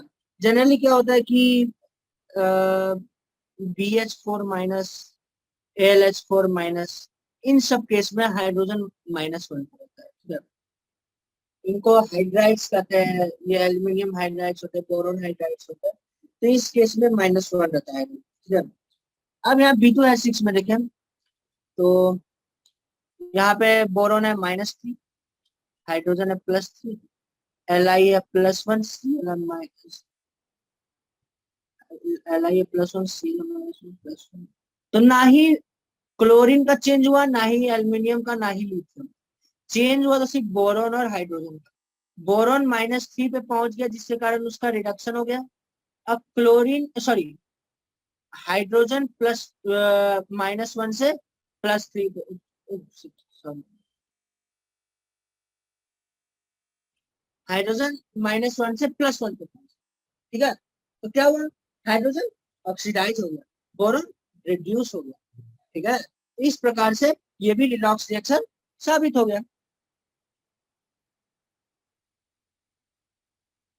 देखिए हम तो थोड़ा अनबैलेंस लिख रहे हैं, पर आप जब भी लिखिएगा हमेशा बैलेंस ही करके लिखिएगा, ठीक है। चलिए अब से हम भी बैलेंस लिखेंगे। तो पोटासियम यहाँ पे था 0, फ्लोरीन भी 0, पर यहाँ पोटासियम हो गया +1, फ्लोरीन हो गया -1, तो फ्लोरीन हो गया रेड्यूस, और पोटेशियम हो गया ऑक्सीडाइज। इसलिए क्या, इसलिए हमें फाइनल रिजल्ट क्या आया, क्या कि ऑक्सीजन, सॉरी, पोटेशियम क्या हो गया, ऑक्सीडाइज, क्लोरीन क्या हो गया, रेड्यूस। तो ये क्या है, रिडॉक्स रिएक्शन है। ठीक है, रिडॉक्स रिएक्शन क्या था, जब एक ही रिएक्शन में ऑक्सीडेशन रिडक्शन दोनों साथ में हो रहे हो तो उसको क्या कहते हैं, रिडॉक्स रिएक्शन। ठीक है, अब बढ़ते हैं हम अपने अगले क्वेश्चन पे। क्या है वो अगला क्वेश्चन, ई वाला, क्या कहता है, NH3 प्लस 5O2 गिव्स क्या हमें, NO प्लस 6H2। यहाँ पे,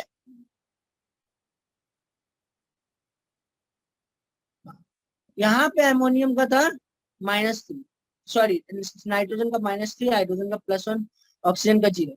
पर यहाँ पे नाइट्रोजन का हो गया +2, ऑक्सीजन का -2, यहाँ पे हाइड्रोजन और एज यूजुअल +1, ऑक्सीजन -2। यानी ऑक्सीजन रेड्यूस होकर -2 बन गया और नाइट्रोजन ऑक्सीडाइज होकर +2 हो गया, -3। तो क्या होगा, यहाँ पे ऑक्सीडेशन रिडक्शन दोनों होगा, इसलिए यहाँ पे क्या कहते हैं, ये रिडॉक्स रिएक्शन। ठीक है, यहाँ पे देखिएगा कि अमोनियम क्या है, रेड्यूसिंग एजेंट है, और ऑक्सीजन क्या है, ऑक्सीडाइजिंग एजेंट है।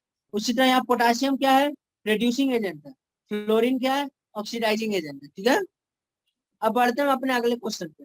जस्ट 7.4, 7.4 हमें क्या कहता है, 7.4 हमें कहता है कि हम तुमको एक रिएक्शन दिया है H2O प्लस H2 क्या, ठीक है। तो एक्चुअल में क्या है ना, हमको जहां तक मालूम है ये रिएक्शन नहीं होता है। ठीक है, मोस्ट प्रोबेबली नहीं होता है, हमको जहां तक याद है, एक मिनट बुक में देखते हैं। हाँ, ये रिएक्शन गलत है। ठीक है, ये जो 7.4 रिएक्शन है वो आमतौर पे नहीं होता है, कभी नहीं, नहीं होता है, हाँ नहीं होता। ठीक है, असल रिएक्शन कुछ और है। पर यहाँ पे इन्होंने एक जंक्शन दिया है, अब पूछ रहा है कि क्या हो। तो यहाँ पे फ्लोरीन का ऑक्सीडेशन नंबर हो जाएगा +1, यहाँ फ्लोरीन का -1, यहाँ फ्लोरीन का 0, और हाइड्रोजन और ऑक्सीजन का कुछ चेंज नहीं हो रहा है। यहाँ फ्लोरीन ऑक्सीडाइज भी हो रहा है और रेड्यूस भी हो रहा है। ठीक है, तो यहाँ पे फ्लोरीन ही ऑक्सीडाइजिंग और रिड्यूसिंग एजेंट की तरह काम कर रहा है। ठीक है, फ्लोरीन खुद को ही ऑक्सीडाइज और खुद को ही रिड्यूस कर रहा है। ठीक है, तो यहाँ पे ये रिडॉक्स रिएक्शन, लेकिन याद रखिएगा ये रिएक्शन गलत है, नहीं होता है। ठीक है, ये लेकिन एक प्रकार से डिस्प्रोपोर्शन रिएक्शन का भी एग्जाम्पल है। ठीक है, अब हम लोग अगले क्वेश्चन की तरफ बढ़ते हैं जो है 7.5। चलिए करते हैं।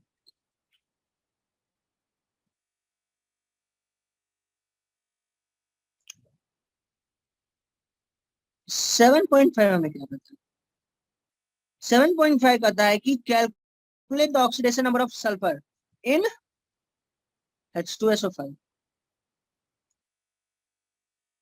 Chromium in Cr2O7-, nitrogen in NO3-। ठीक है, तो सबसे पहले नाइट्रोजन नीचे से करते हैं सॉल्व। ठीक है, तो n को x मान के 3, ऑक्सीजन -2 है तो x +3 गुना -2 equal to -1, net charge -1, x equal to 5। यानी यहाँ पे नाइट्रोजन का ऑक्सीडेशन नंबर है +2। अब सेकेंड बार Cr2O7-2, Cr का x है, ऑक्सीजन का -2, 2x, साथ में प्लस, क्रोमियम वाले ग्रुप का +6 होता है मैक्सिमम, इसलिए यहाँ पे क्रोमियम का +6 आया, ये भी सही है। यानी क्रोमियम का ऑक्सीडेशन नंबर है +6। पर अब आते हैं SnH2SO, ये कुछ अलग सा तिगड़म लगा, क्या तिगड़म लगाना देखिए। ये है यहाँ पे H2SO, यहाँ देखते हैं कि अगर x मान ले, ये +1 ये -2, तो x का वैल्यू आएगा +8, जो कि रॉन्ग है। कैसे रॉन्ग है बताते हैं कैसे wrong है।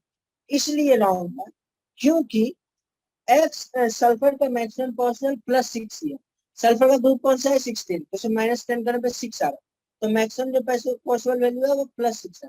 ठीक है, तो हमें आया +8, तब इसका स्ट्रक्चर बनाते हैं, कैसे बनाएंगे देखते हैं।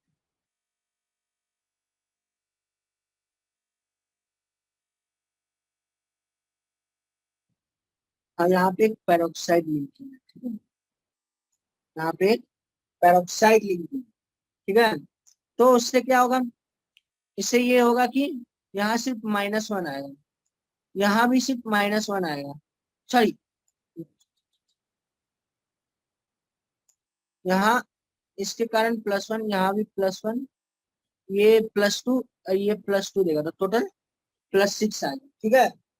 पेरोक्साइड लिंकेज का ऑक्सीजन से सल्फर कनेक्टेड है, तो उसमें एक ही बॉन्ड लगा है, तो उसके कारण +1 आएगा सल्फर पे। उसके बाद जो OH से कनेक्टेड, उसके कारण +1 आएगा, और ऊपर में नीचे में दो डबल बॉन्ड है, उसके कारण +2 आएगा, तो कितना हुआ, +6। इसलिए यहाँ पे सल्फर का ऑक्सीडेशन नंबर है +6, ठीक है। अब बढ़ते हैं हम अपने अगले क्वेश्चन पे। हमारा अगला क्वेश्चन क्या है, 7.6। चलिए,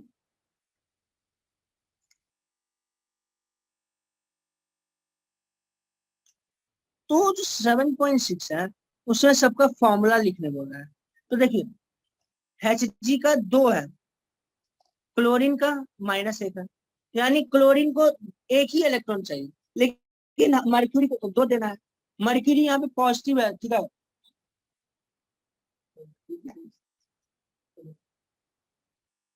तो यहाँ पे मर्क्यूरी +2 है, ठीक है।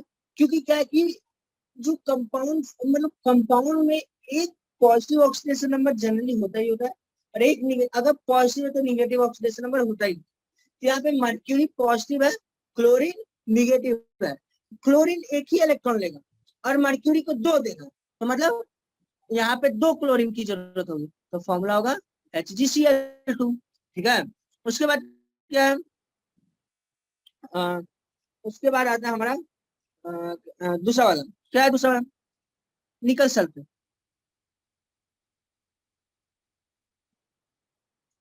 तो सल्फेट को, SO4 को 2 इलेक्ट्रॉन लेना है और निकल को 2 इलेक्ट्रॉन देना है, इसलिए सिंपली यहाँ पे बस NiSO4 हो गया, दोनों एक एक, ठीक है। उसी तरह से सी पे चलते हैं, ठीक है।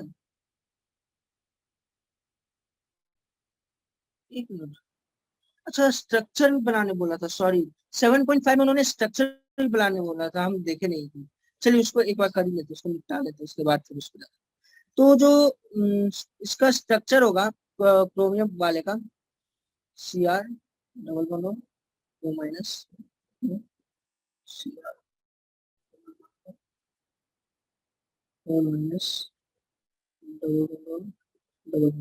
यही स्ट्रक्चर है, ठीक है। ये है आपका किसका, Cr2O7 -2, इसको कहते हैं क्रोमेट, ठीक है। और हाँ, और एक है जो दूसरा है, वो भी बनाते चलिए, NO3-, NO3-, H2SO5 का तो देख ही लिया ना। अब NO3- का भी देखते हैं। NO3- का स्ट्रक्चर कुछ इस प्रकार से रहता है,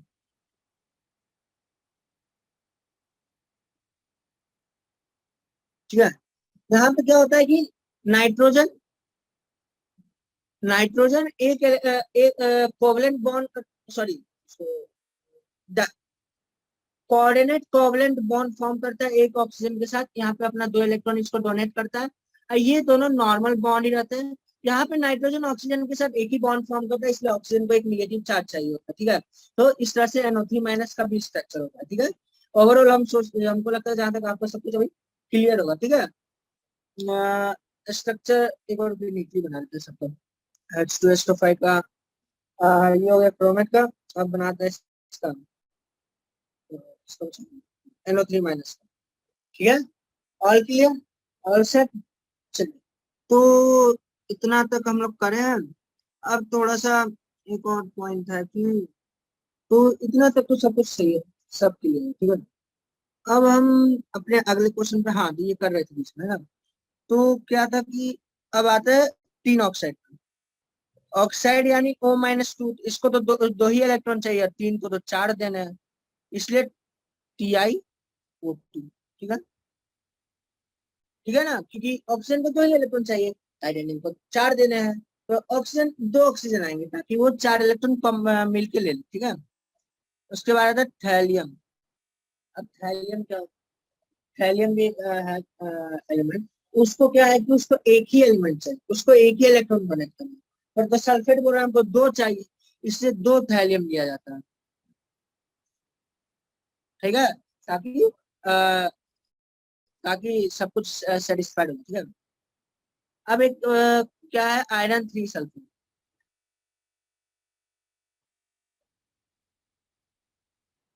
आयरन 3 सल्फेट क्या करता है, आयरन को देना 3 इलेक्ट्रॉन है, सल्फेट को चाहिए 2 ही इलेक्ट्रॉन, तब क्या किया जाए, कैसे बैलेंस किया जाए, तो क्या किया जाएगा, FeSO4।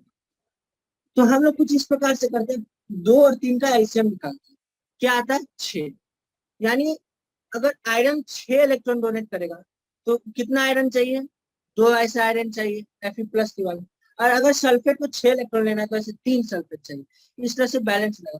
एक प्रकार से पता है, इसको आप आयोनिक कंपाउंड की तरह भी कर सकते हैं, जैसे हम लोग करते थे ना, Na+ है और Cl- है, तो 1 1 दोनों साइड मल्टीप्लाई करके NaCl लिख देते, उसी प्रकार से इसको भी कर सकते हैं, जैसे Fe+2 है, SO4, Fe+3 है, SO4-2 है, मल्टीप्लाई कर दिए दोनों ऐसे और ऐसे, SO4 थोड़ा ऐसा आ गया, ठीक है। इस तरह से मतलब सेम ही चीज है, ठीक है।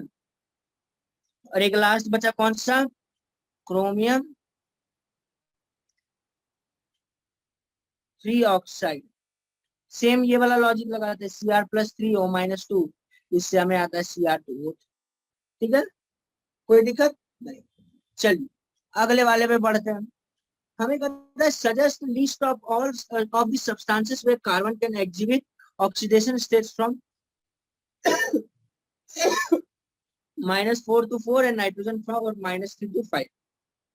तो चलिए करते हैं। तो पहला -4 से 4, कार्बन का CH4-4 कंपाउंड ऑक्सीडेशन। हम एग्जाम्पल लिखे जा रहे हैं, आप देखिए सॉल्व करने का प्रयास करिए, वो फॉर्मूला लगाइए और देखिए क्या आता है, ठीक है। इसी तरह से, ठीक है, एग्जाम्पल से थोड़ा सा दिक्कत आ रहा है, कैसे लिखे हैं, क्यों लिखे हैं, किस तरह से लिख रहे हैं, तो आप एक प्रकार से प्रयास करिए सोचने का कैसे लिखे। तो आपको अगर याद होगा, हम मीथेन मीथेन ये सब लिखते थे, तो उसमें CH4 रहता था, तो CH4 है तो 4 हाइड्रोजन, तो 4+4, तो कार्बन पे +4 रहे, कार्बन पे -4 रहेगा, क्योंकि चारों हाइड्रोजन में +1 रहेगा, तो 4 4+4+X=0, तो X=-4, तो कार्बन का ऑक्सीडेशन नंबर -4। इसी तरह से मतलब आप लोग सोचने का प्रयास करिए कि कौन कार्बन को +1 देगा, कौन कार्बन को -1 देगा, या +2 देगा, -2 देगा, उस हिसाब से आप लोग उसको सॉल्व करने का प्रयास करिए, तो उस हिसाब से लिखने का प्रयास करिए, ठीक है। प्लस क्या है कि आप बोलिए C2H2 का स्ट्रक्चर क्या होगा, तो देखिए C2H2 का स्ट्रक्चर ये होगा,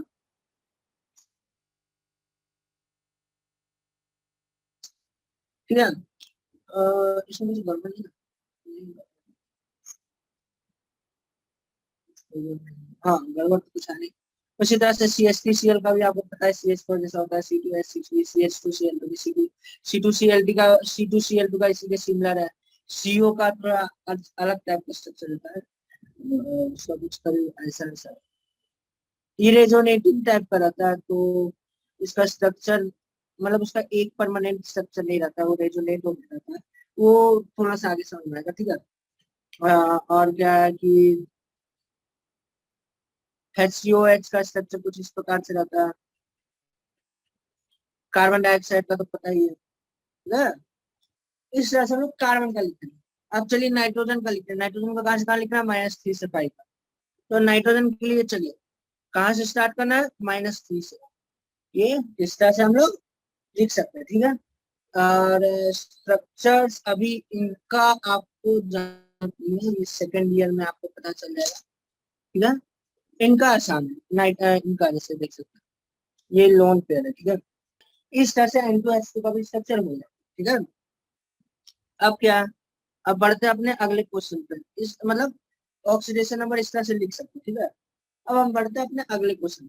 हमारा अगला क्वेश्चन क्या कहता है, अगला क्वेश्चन है हमारा कि while sulphur dioxide and hydrogen peroxide act as oxidising agent as well reducing agent in the reaction, ozone and nitric acid can act as only oxidant. देखिए सल्फर डाइऑक्साइड में सल्फर का ऑक्सीडेशन नंबर क्या होता है, +4, पर sulphur का oxidation number -2 से +6 तक वेरी कर सकता है, ठीक है। यानी सल्फर इस केस में +4 से +6 भी जा सकता है, +4 से -2 भी जा सकता है, माने वो रेड्यूस ऑक्सीडाइज दोनों हो सकता है, इसलिए वो रेड्यूसिंग एजेंट और ऑक्सीडाइजिंग एजेंट की तरह काम करता है। उसी तरह H2O2 जो रहता है उसमें ऑक्सीजन रेड्यूस और ऑक्सीडाइज होता है।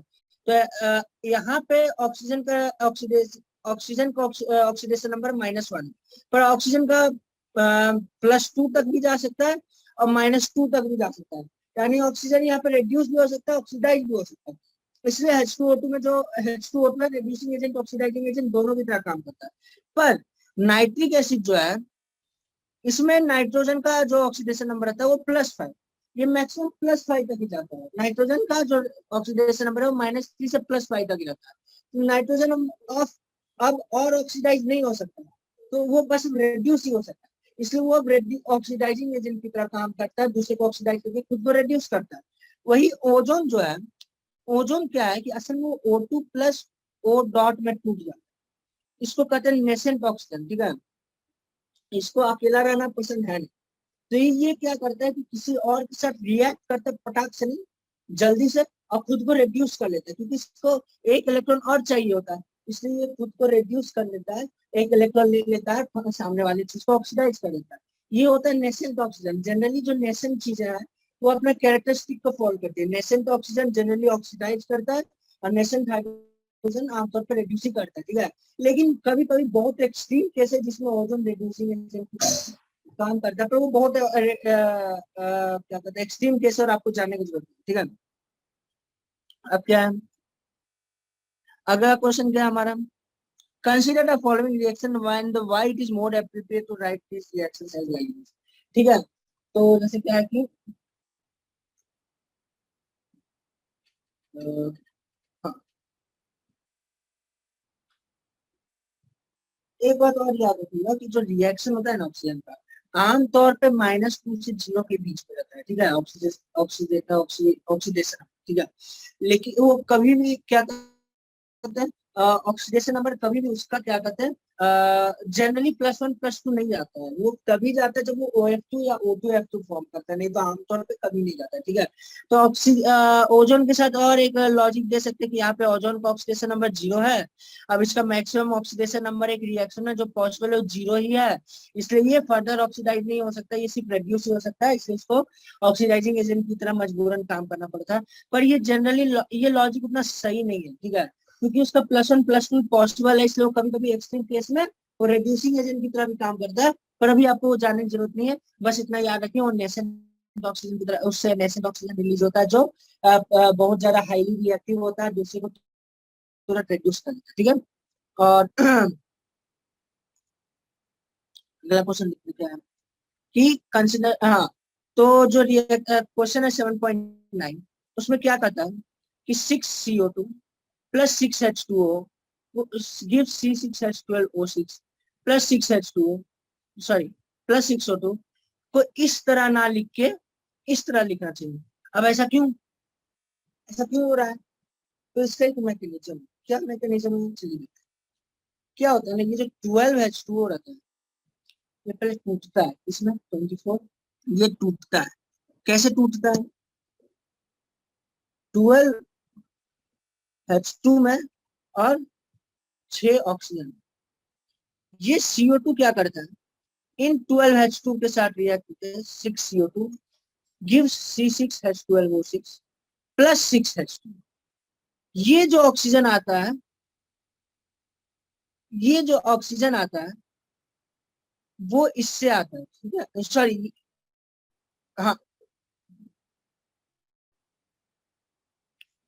यहाँ पे जो कार्बन डाइऑक्साइड का ऑक्सीजन रहता है, आधा ऑक्सीजन इसमें चला जाता है और आधा ऑक्सीजन यहाँ है, ठीक है, तो इसलिए यहाँ पे नया 6H2O फॉर्म होता है, इसलिए रिएक्शन को इस तरह से लिखना चाहिए, ठीक है। ये रिएक्शन मैकेनिज्म ये है, ठीक है।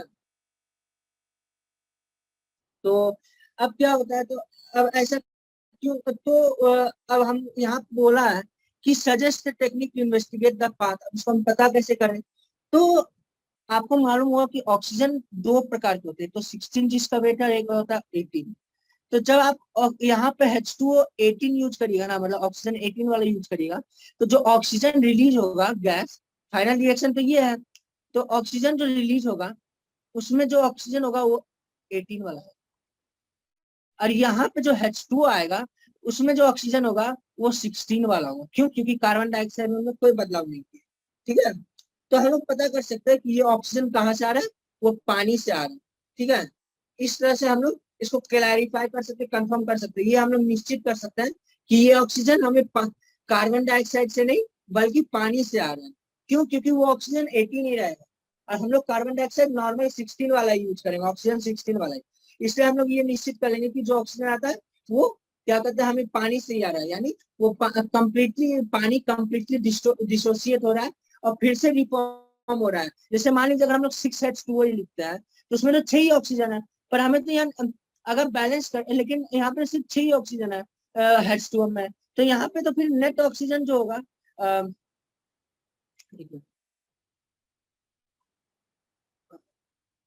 हाँ, यहाँ पे अगर 18 लेते हैं तो यहाँ पे तो यहाँ पे 6 ऑक्सीजन 18 है। ठीक है, पर यहाँ में आएगा 12 18 वाला ऑक्सीजन, तो ये गड़बड़ हो रहा है, मैंने हम लोग कुछ मिस इंटरप्रेट कर रहे हैं। इसलिए यहाँ पे हम लोग को तब इस प्रकार से लिखना पड़ता है, 12 6H2O plus 12H2 18 gives 6H2O 16, यहाँ पे O6 6 इस तरह से। ठीक है, इस तरह से हम लोग मैग्नीशियम को पता कर सकते हैं। ठीक है, तो यहाँ पे हम लोग radio active part of oxygen को फॉर्म करते हैं, जो O18 होता है वो रेडियो एक्टिव होता है, तो उसको यूज करते हैं, इससे रिएक्शन मैकेनिज्म पता चलता है। लेकिन नॉर्मल रिएक्शन जो रहता है वो यही रहता है। ठीक है, CO2 plus 12H2O gives C6H12 plus 6O2 plus 6H2O। ठीक है, अब चलते हैं अपने दूसरे रिएक्शन पे। दूसरा रिएक्शन हमें क्या कहता है कि O3 प्लस H2O2 है, वो गिव्स H2O प्लस 2O2। ठीक है, पर इसको इस तरह से ना लिख के इसको इस तरह से लिखना चाहिए। अब ऐसा क्यों? क्यों ऐसा हम बता देते हैं। यहाँ पे इसलिए ऐसा हो रहा है क्योंकि O3 पहले अपने आप को O2 प्लस O में तोड़ता है, वही H2O2 के साथ वो O जाके दो O जाके H2O प्लस O2 फॉर्म करता है। ठीक है, तो ऑक्सीजन दो अलग अलग तरह से स्रोत से आ रहा है। ठीक है, अगर मान लीजिए हम लोग यहाँ पे O318 यूज करते हैं तो यहाँ पे सब अलग अलग आएगा। क्या अलग आएगा? यहाँ पे अलग कुछ इस तरह से होगा, यहाँ पे 18 आएगा, और यहाँ पे जो रिएक्शन होगा ये OOH में मतलब और इस तरह से यहाँ पे O18 आएगा, तो O18 आएगा, तो यहाँ पे जो O2 आएगा वो इस प्रकार का होगा। तो चलिए हम इसके रिगार्डिंग में श्योर नहीं है, पर हाँ O18 के पास से पता चल सकता है। ठीक है, कि किस प्रकार से टूट रहा है, जैसे यहाँ पे O16 ऐसे होता है। इस प्रकार से हम लोग पाथ को इन्वेस्टिगेट कर सकते हैं। ठीक है, मतलब अगर आपको कहीं भी पाथ इन्वेस्टिगेट करना कि क्यों डबल आ रहा है, क्यों इस तरह से लिखना चाहिए, तो आप रेडियो एक्टिव यूज करिए जो उसका मतलब एलिमेंट सेम हो पर मास दोनों का डिफरेंस हो। इस प्रकार से हम लोग पता कर सकते हैं। ठीक है, हम लोग आज इतना ही करते हैं और आज इसको स्टॉप करते हैं। 7.9 तक आज सॉल्व किए, बाकी का अगले दिन करते हैं। ठीक है।